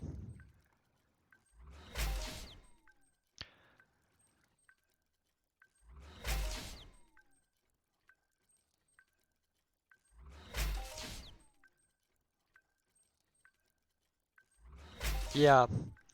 Yeah, that's always complicated to me too.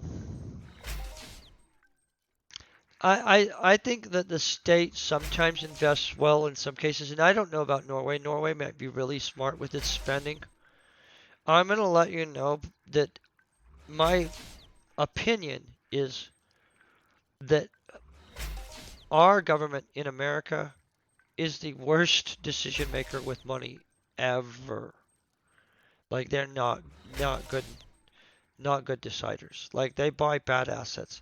Like if you look at how we used our troubled, so we do the same thing, but we do it and we call it troubled asset, our TARP, the troubled asset programs and stuff like that. And the U.S. government will go out and it will purchase up a whole bunch of basically what they call toxic assets off of the market, in which they're doing it in theory to get those off the market. It's maybe consumer protection to a point. Part of it is market rigging, in my opinion. Um, but we do that over here. But if you look at our TARP program, it's absolute crap. Like, we buy bad, toxic assets with no absolute strategy. Like, you'll see governments in other countries that will take over a company or buy up a toxic asset and they'll install some kind of turnaround team of some kind in which the goal is to bring that asset to some measure of profitability. And in all honesty, we don't seem to do that. And I'm not saying it's never been done. So if somebody Googles one and you can find an example, I would like to see it. But we're oh, it's probably been done with a bank. They probably trouble asseted a bank and took possession and control temporarily. That's probably secretly happened, or not even secretly, just probably happened. But normal businesses and stuff like that that enter that program are pretty much just being bought off the market at taxpayer cost to go into a junk pile, which makes no sense to me. But I mean, teach their own. God, I hope you guys don't do that too. Can you imagine if all the bad assets were just secretly being junk bought off by all the governments all the time at taxpayer expense? That would be enraging. I mean, irritating as crap. It would bug me. Like, really bug me. Who knows though? I'm gonna tell you, I'm not sure if this conversation during this blueprint run was too on topic at all, but it was fascinating.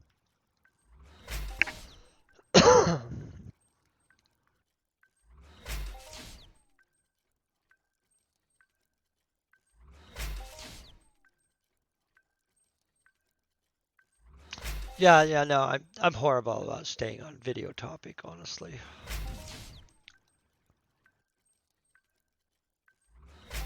I just assume that it'll eventually like flag my channel for political commentary or something.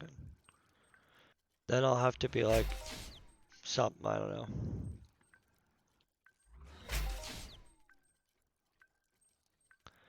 Yeah, the world is a complicated place. That's all I'll say about it. I try to avoid that stuff on purpose too, because it's so complicated that literally I know a little bit about what's going on in the world around me, and it seems that no matter what country you live in, there's some complicated crap going on.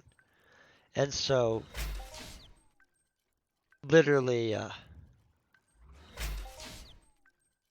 yeah, that's why I avoid all conversation with any of that stuff. Well, because honestly, I don't know. Like everybody lives their own reality, and my opinion is that the world is very complicated right now, and who knows.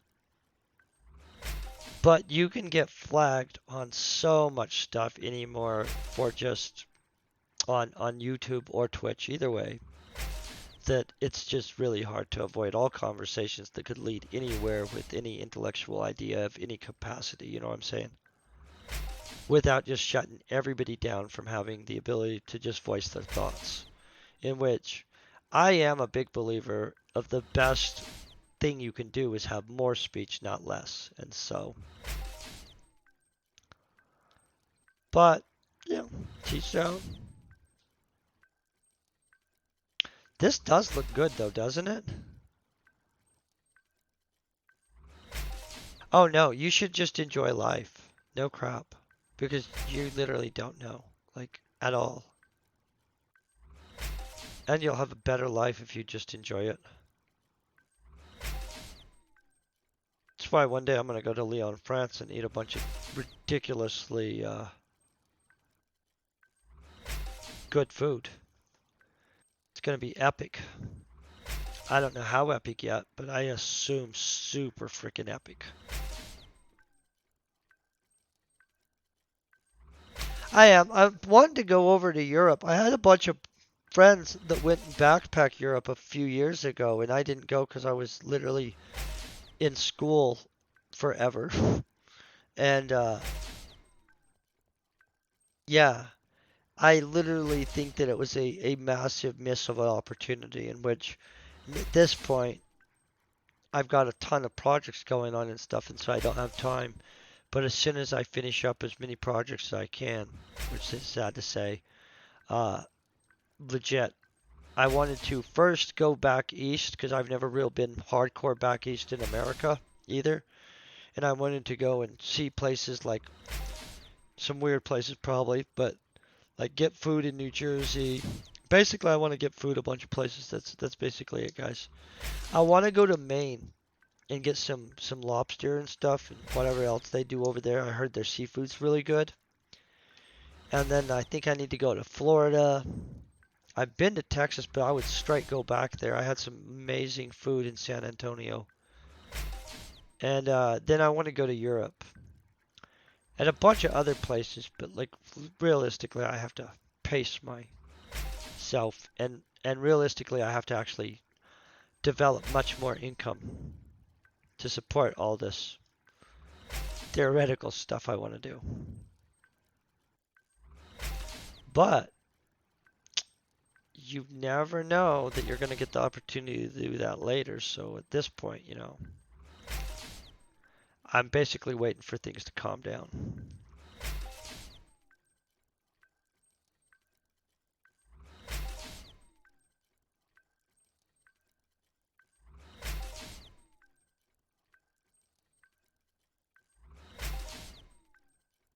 Yeah, we have a bunch of different food depending on the area you're living in. Like it's not all the same. We don't eat the same. I at all. And so legit, if you go to certain regions of America, the food is absolutely 100% different. Like Louisiana food is its own food. It's Creole mixed French food that's very spicy and absolutely delicious. Absolutely amazing food. And we don't have that here in Colorado. So you have to go on vacation somewhere to go eat that, which is an absolute tragedy. But Louisiana food is absolutely freaking insane.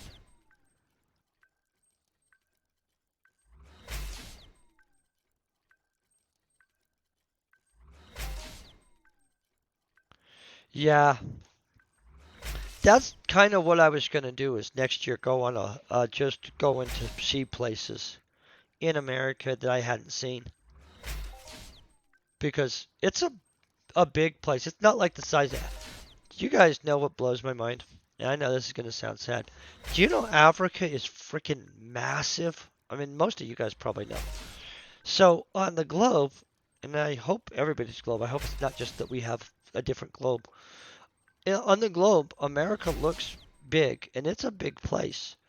But like you could fit like 3 or 5 Americas, USA's in Africa, which blows my mind because on the globe they never portray Africa as being 5 times as big of, as the entirety of the US. You know what I'm saying? They don't even portray it as being like 3 times or twice or anything. It like looks like you'd look at it and be like, oh, well, ish zone. And so I don't know.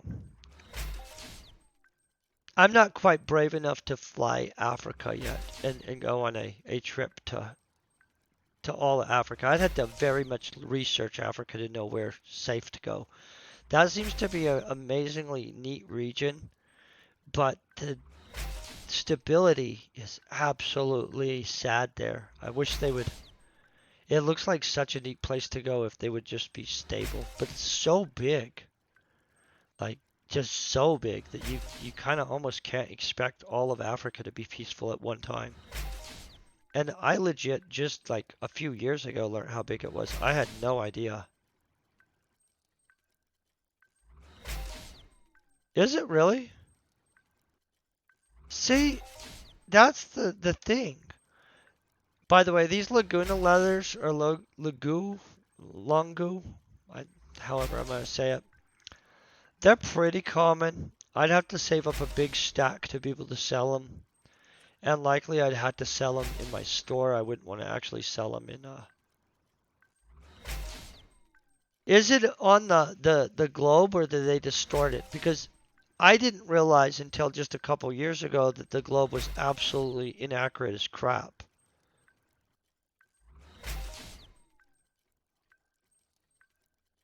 Oh, that is a lot of space. And I did not know Germany's 90 million people, huh? That's a lot of people. So, I watched a German zombie movie, which it had subtitles, so I knew what was going on. But it was in Germany, and it was in Berlin. And I had never really seen pictures of how big Berlin is, or how like industrial and insane it is. And absolutely, I would not. And I know zombie apocalypses aren't necessarily real, but I would not want to be in Berlin necessarily in a zombie apocalypse. That place is serious. Like I don't know how you would get the crap out of that place. That's big. That's a big city. I didn't realize they had 90 million people in Berlin. I mean in Germany. That's insane. And yeah, no, the map is absolutely horrible. Like I don't know why it's like that. It just is. I mean, they just decided. I assume it was probably well, I don't know what to assume on it. Yeah, no, Norway or any of the Iceland places or so. Yeah, I think that you're right. Or even like Arizona and stuff like that. wouldn't even be bad.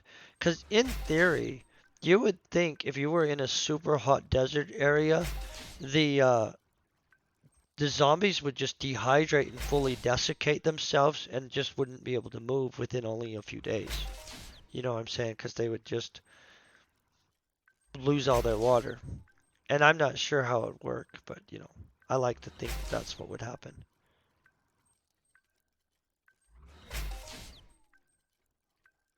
Yeah. So I think that you're right. I wouldn't want to be in a mega city of any kind. Like, can you imagine Mexico City? Mexico City is so freaking massive and so insane that if like that would be just absolutely scary. Yeah, I want to be in the like this. I mean, I don't think that that's going to happen, but if it were to happen, I would want to be in the smallest little Mayberry town I could possibly be in for sure. Oh yeah, New York and LA I wouldn't want to be in either. I don't see how you would get out of that. I assume you just have to like get up in a high building and remove all the staircases or something. Definitely want to be out in the country. Texas I think would do well. Texas is a pretty good state. I mean like the cities might do bad for a second, but Texas as a whole I think would do pretty dang good.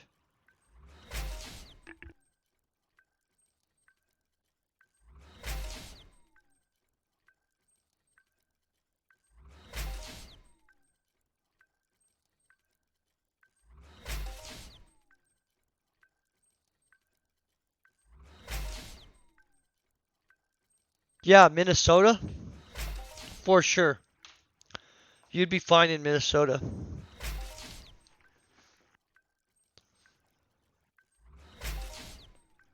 Yeah. So I live in Colorado, and I don't think crop would matter up here. Like we don't have that many roadways into Colorado. I mean, there are roads in, but like not a ton, which I know sounds kind of weird, but it's a mountain area, and so it's controllable passes and stuff like that anyway. And we're not one of the dense populated states. It would not be the same thing. It would kind of just be we'd hear a lot of news or not hear news, and we'd lock down our state, and maybe there'd be a few things, but we wouldn't really, I don't think, see crap. But who knows? You never know. It's a hypothetical thing, right? Nobody has a clue on that stuff.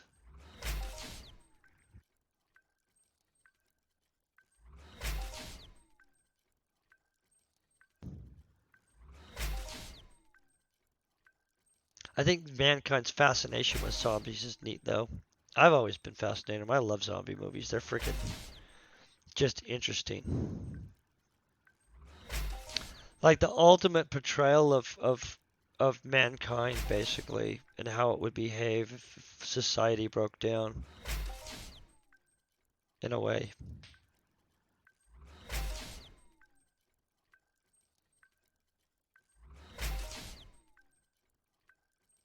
They're always fascinating. I really enjoy zombie movies. They're never produced like super high level almost, but literally they say so much about people because it literally think about how we portray ourselves in zombie movies.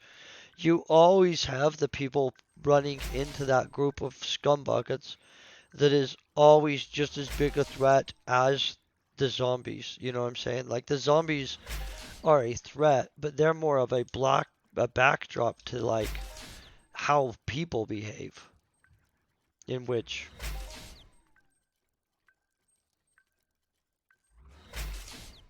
I do too. Yeah, 100%. Post-apocalyptic scenarios are fascinating as heck, and I always have thought they're just one of those things that just is a different level of, hey, that's interesting and neat than you're just boring story. You know what I'm saying? Um, I've always been fascinated. One of the best ones I've ever read though is technically it's a political book, but Ayn Rand's Anthem, and it's not really well, it's definitely they're post-apocalyptic, but it's with a society that's very fascinating. Absolutely a good book.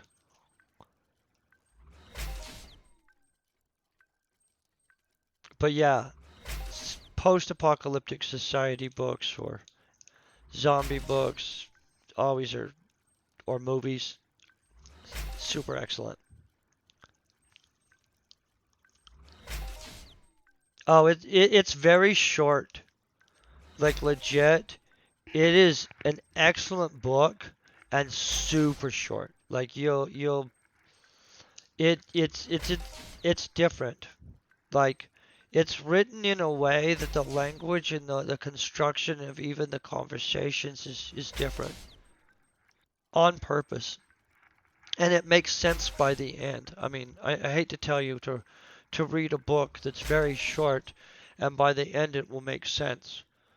But absolutely a profound book, and it absolutely is a lot to do with human nature. It's the struggle of the individual to emerge in a society in which every little aspect of individuality has been eradicated for the whole. It's fascinating. By the way, thank you very much. But yeah, it's an excellent book.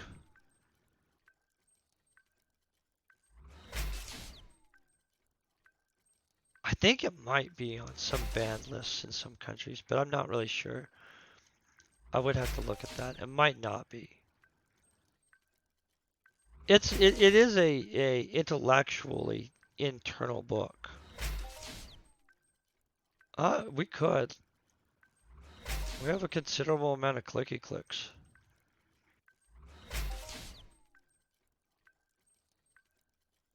But yeah, it is a fascinating book. Because you never really think of the concept of how would your individuality emerge in a society in which literally the construction of the society is to eradicate anything about your individuality. And so, some guy's gonna go take on Zeus. I think they should do it. Zeus is serious, guys.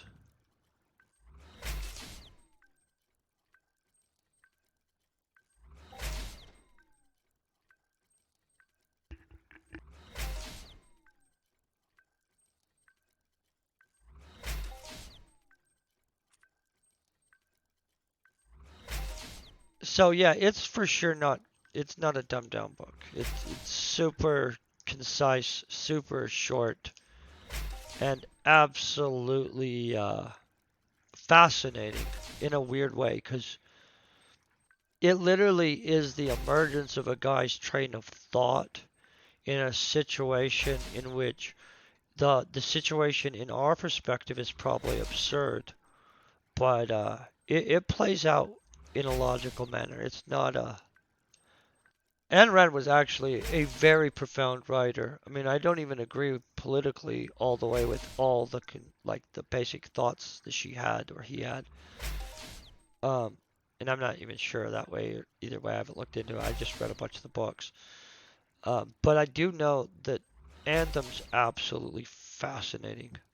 This canvas fabric, not that uncommon, I don't think. But it seems like people burn through that. That looks like too many people are making canvas things. I don't even know why.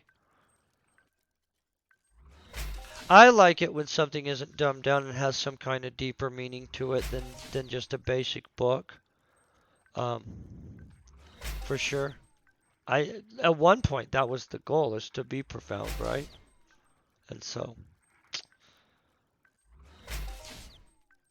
but I will tell you, those formula writers, they make more money. And on top of that, formula writers that don't even just make more money. That's more groove metal, by the way.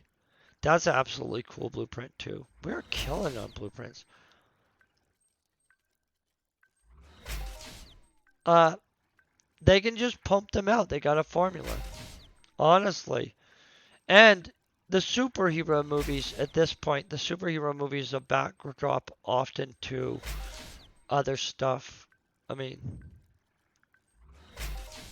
and I don't want to way too into to Hollywood and movies and stuff either, but at this point, it's kind of like you get a movie as a backdrop to the propaganda you're often watching, and it's kind of that way, I think. I mean, I'm not totally saying it, but okay. I don't know I have this blueprint, guys. And I'm not going to try to pronounce that. But I am tempted to try because I know I will butcher the crap out of that. What is that? Cadatergus? Yeah, I butchered that. Oof, that's not how you say that, I'm sure. We might get there, I'm telling you. Okay, do I have a Cada whatever Terrius? I already have that. I don't even know what that creature is, honestly.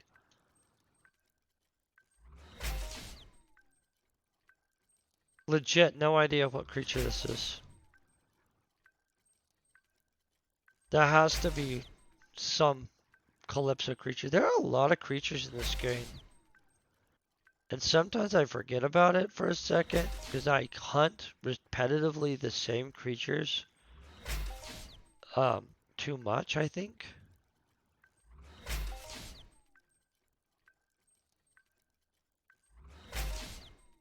I do hunt the same creatures. I didn't realize there's this many actual creatures. Sometimes I forget.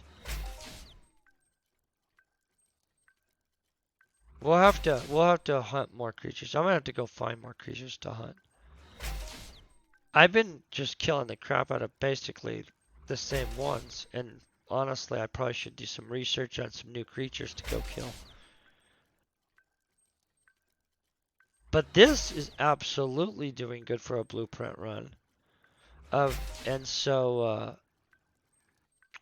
that's nice.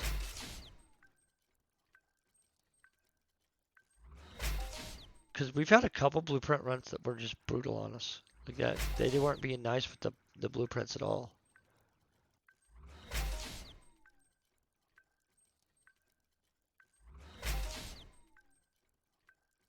I still don't have the blueprint we're looking for though, you guys. And so if one of you guys has it and wants to message me, I'm gonna continue to try to find it for a couple days. I'll probably run some different types of textures, including one of the domestic textures at this point. For sure, one of the domestic textures. But I legit want that that Mountain Dew colory green texture. Like that's different stuff, guys. This looked way cool on that helicopter. And so I am going to get this texture. I don't know exactly how we end up getting it yet. I had to buy this from somebody that obviously has it. But I don't have that. And so... And you guys can see, like, that's not a high level texture. You don't have to be high level. Did you guys look? I mean, I don't know if you guys care actually, but let's hope. So, you can see that you can start using this at 5th level. And so, yes, do we want to get up to 8th level so that we're effectively using it, not sucking? Yeah, we're still going for this. We're not stopped yet, guys.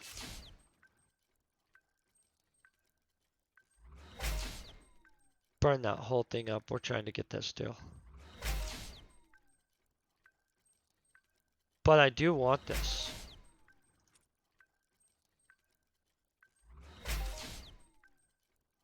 Because that is absolutely one of the better, cooler, lower-ish level textures for stuff.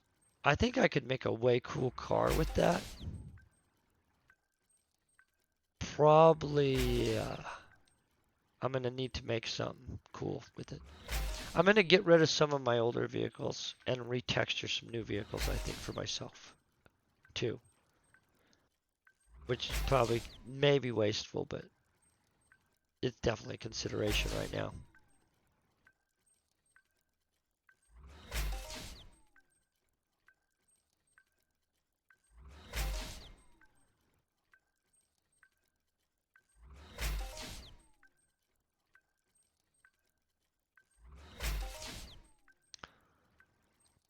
What do you guys think is a really good, like, mid-low level mob to go hunting on,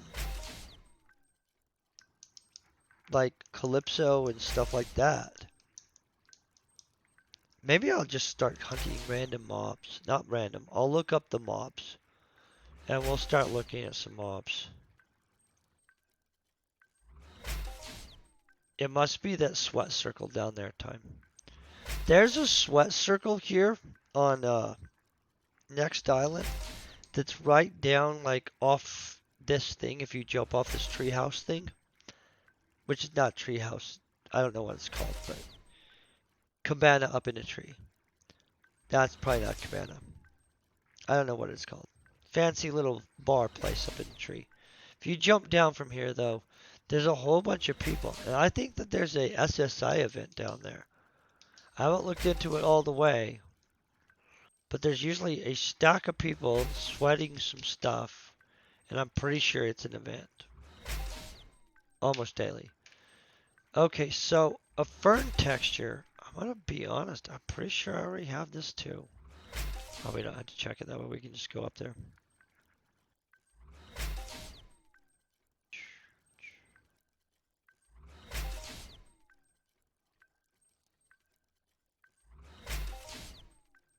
It's really hard to find. Oh, yeah, we have the fern. I'm not sure what that looks like. We'll look at some of these after we're done, because we're flying through this.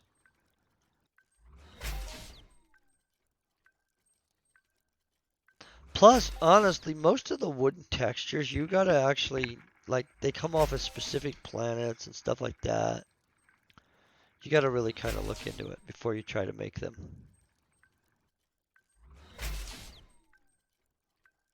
Because there's like maple board texture and stuff like that too.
Okay, so we are getting through this pretty fast. We're about to drop under 200 clicky clicks left.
Okay.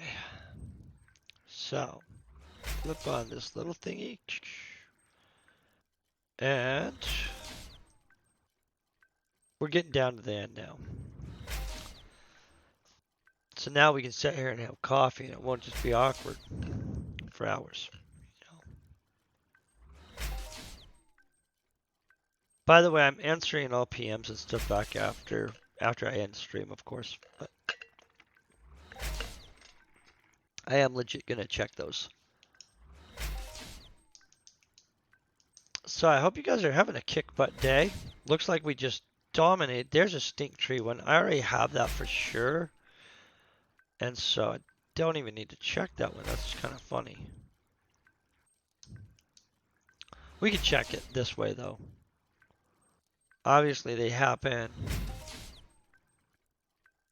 Yeah, this veneer stuff, you have to look up how to make that, guys. I don't remember how to make veneers, but they go into a bunch of blueprints, specific ones, but you know, I've always bought them. Usually you can find a store, weirdly enough, on Arcadia that sells a bunch of different wood veneers. I can't remember exactly where it is because last time I bought it was a while ago. Oh, let's count. Okay, so we're 3 per row. 1, 2, 3.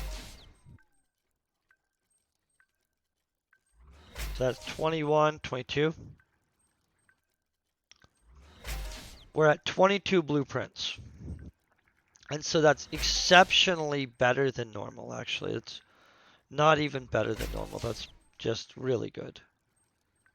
And so if you're going to run a blueprint, I would definitely not hesitate on this one, on this planet.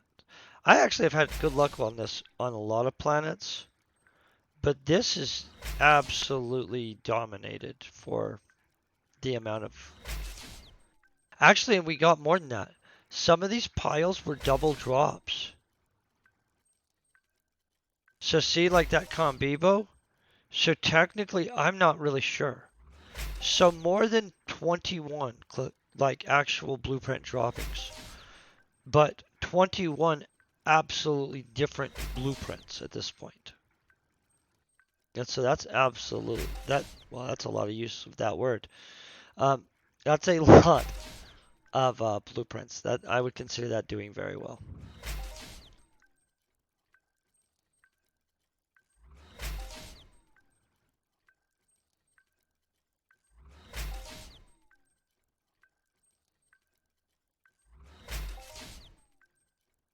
What are we at right now?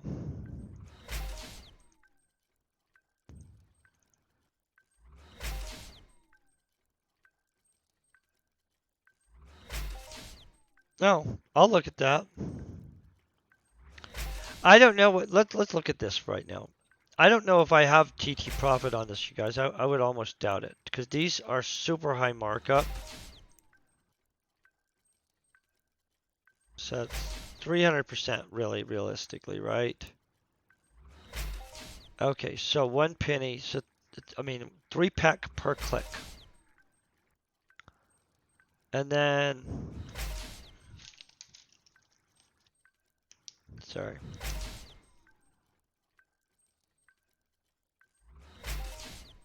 Okay, so 3 peck per click on that. These are basically, and that's 3 pecks. So it's 6 peck per click. That's going to be easy to know.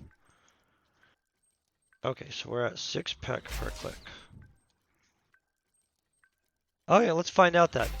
Honestly, though, it's going to be inaccurate because we're not going to have the markup on these in there, but let's do TT par off it anyway. Plus, on some of those, I'm just going to give them away, so.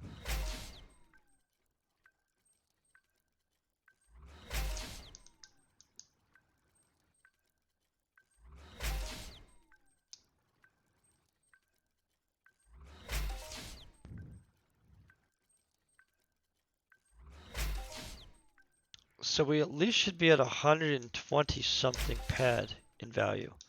I wonder if we did break even.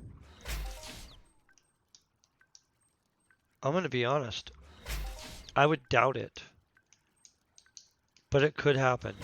pretty sure this might be a 100%. Yeah, it's 100%. I've dropped that thing on so many planets at this point that I was going to be shocked if it isn't. There's some blueprints that I'm just starting to drop on other planets, and they definitely don't have as impressive as pullback.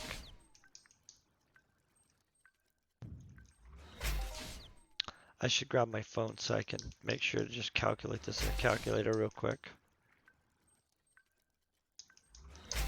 I don't want to make an error. I'm going to grab my phone real quick. That way we have it for being able to calculate this.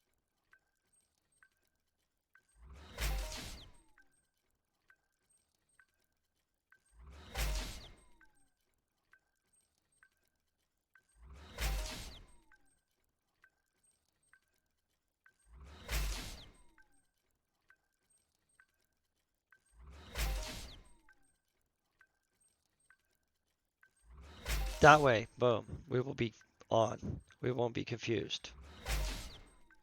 And we'll find out the TT value against things. Look at what I got here.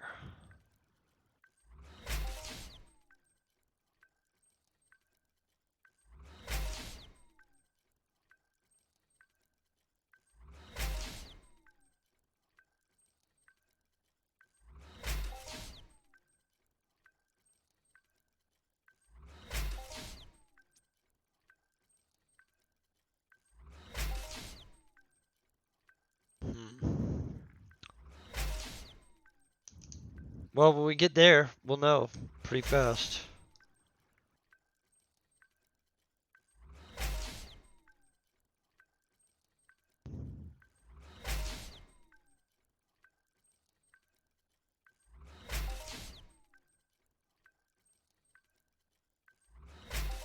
You know, one of my favorite blueprints to run, though, and I haven't been running it on random planets, is that the Jester D1 gestures and Jester D2s and stuff like that. Those absolutely pop good blueprints too. Like, people don't use them right. Like, you can just destroy that stuff out. They don't matter. Like, but the blueprints do. And the Jester 2 and Jester 1 absolutely do produce good blueprints. It's like a smattering of stuff. It's pretty awesome.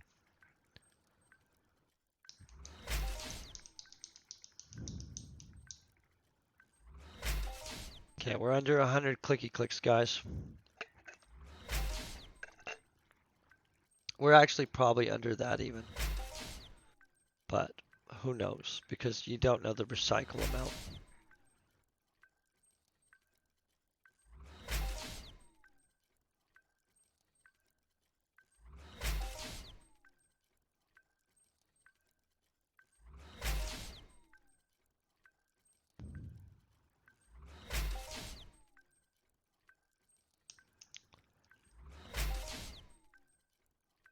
Oh, we are super close.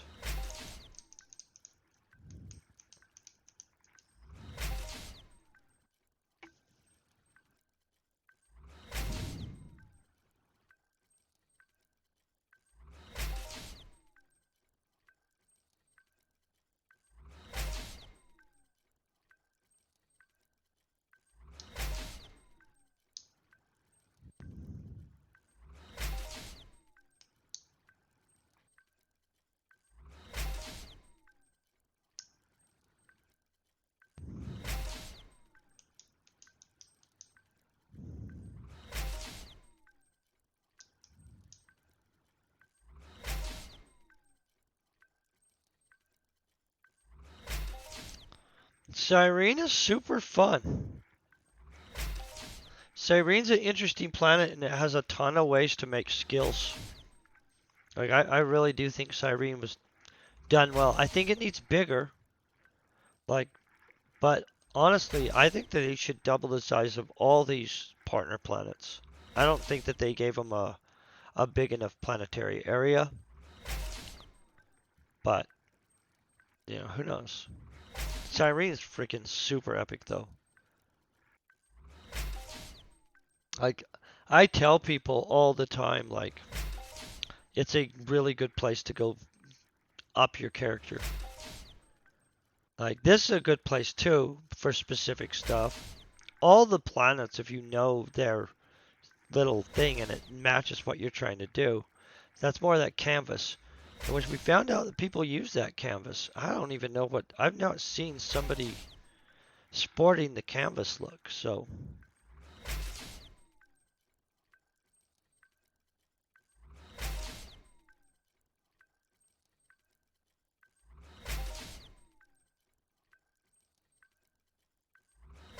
is to zoom the map.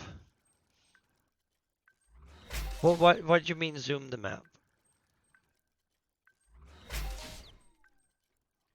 What did we get? And we just got more cam people. So we're at least at 23 or so droppies of blueprints because we got multiple rounds of some stuff. At this point, though, Cyrene is very solidly done. And they have some very fascinating blueprints. That's one of the reasons why I keep on going back there with the techno gizmos.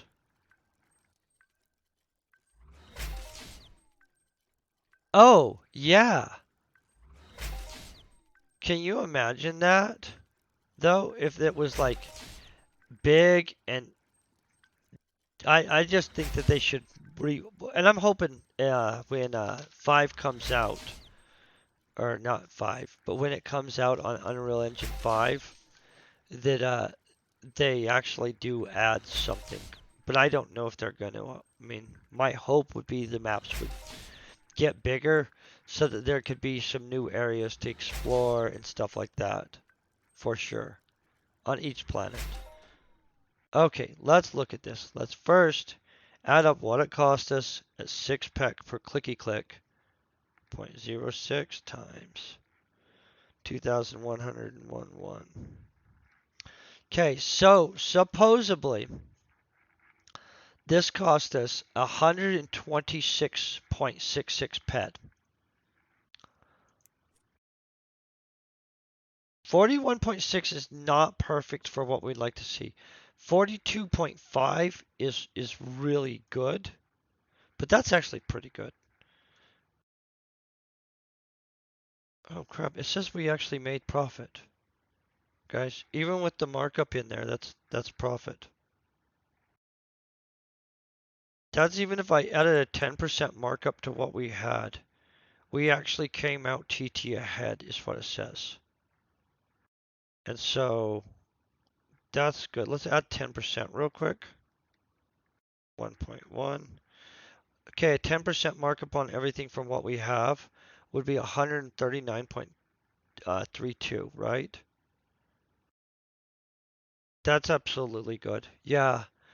So that absolutely dominated right there. We just killed it. And so that's what I consider good. Now I want to show you why I think some of these are absolutely cooler than other ones though. So we all know I got a second perpite. Perpite looks like this. It's not the one we were going for, but it does look cool, right?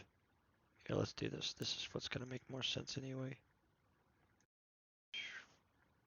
Sorry. I'm currently at the point that we need to probably organize stuff different. That's that Sopra one that I told you I commonly also use, but there's no Sopra at a reasonable price in the market, guys. This is one of my other favorite blueprint printing ones. It absolutely dominates. Let's look. That's that big wood board texture. That's what I was trying to tell you guys. There's multiple board textures, and you can see how if you did this on a carpet, it would make a floor. A really good floor. Got silk, that's not impressive. Silk doesn't look as cool as it should look. I think this Garganite, that's one of the ones that can look cool. Because it has that gold strain stuff through it. Most of these are boring. The thermoplastic actually doesn't look cool where we're seeing it here. But literally if you thermoplastic something, it does actually look cool.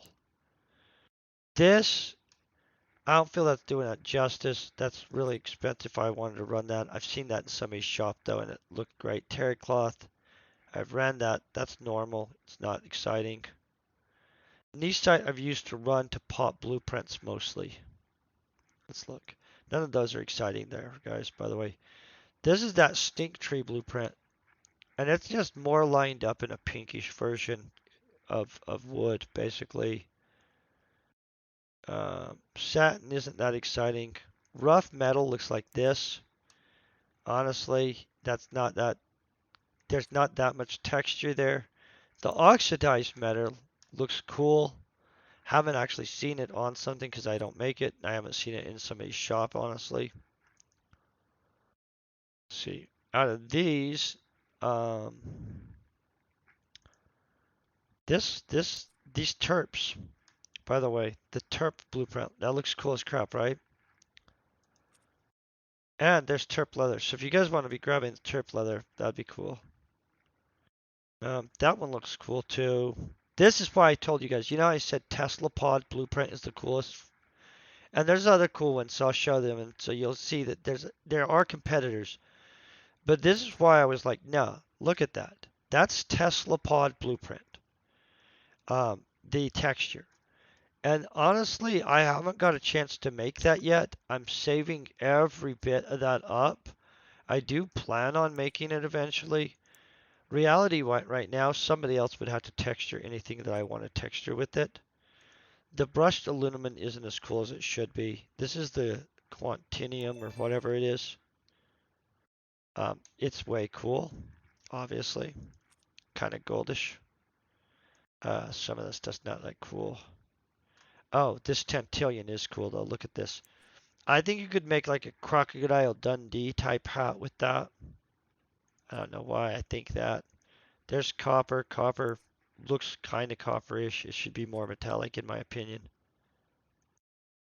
The Pop Dragon is actually cool too. If you guys haven't seen Pop Dragon texture. Oh, they don't have oh, that sucks. They don't have a picture for it for you guys to be able to see what Pop Dragon looks like. I apologize. It looks like the Pop Dragons at Rocktopia. That's what it looks like.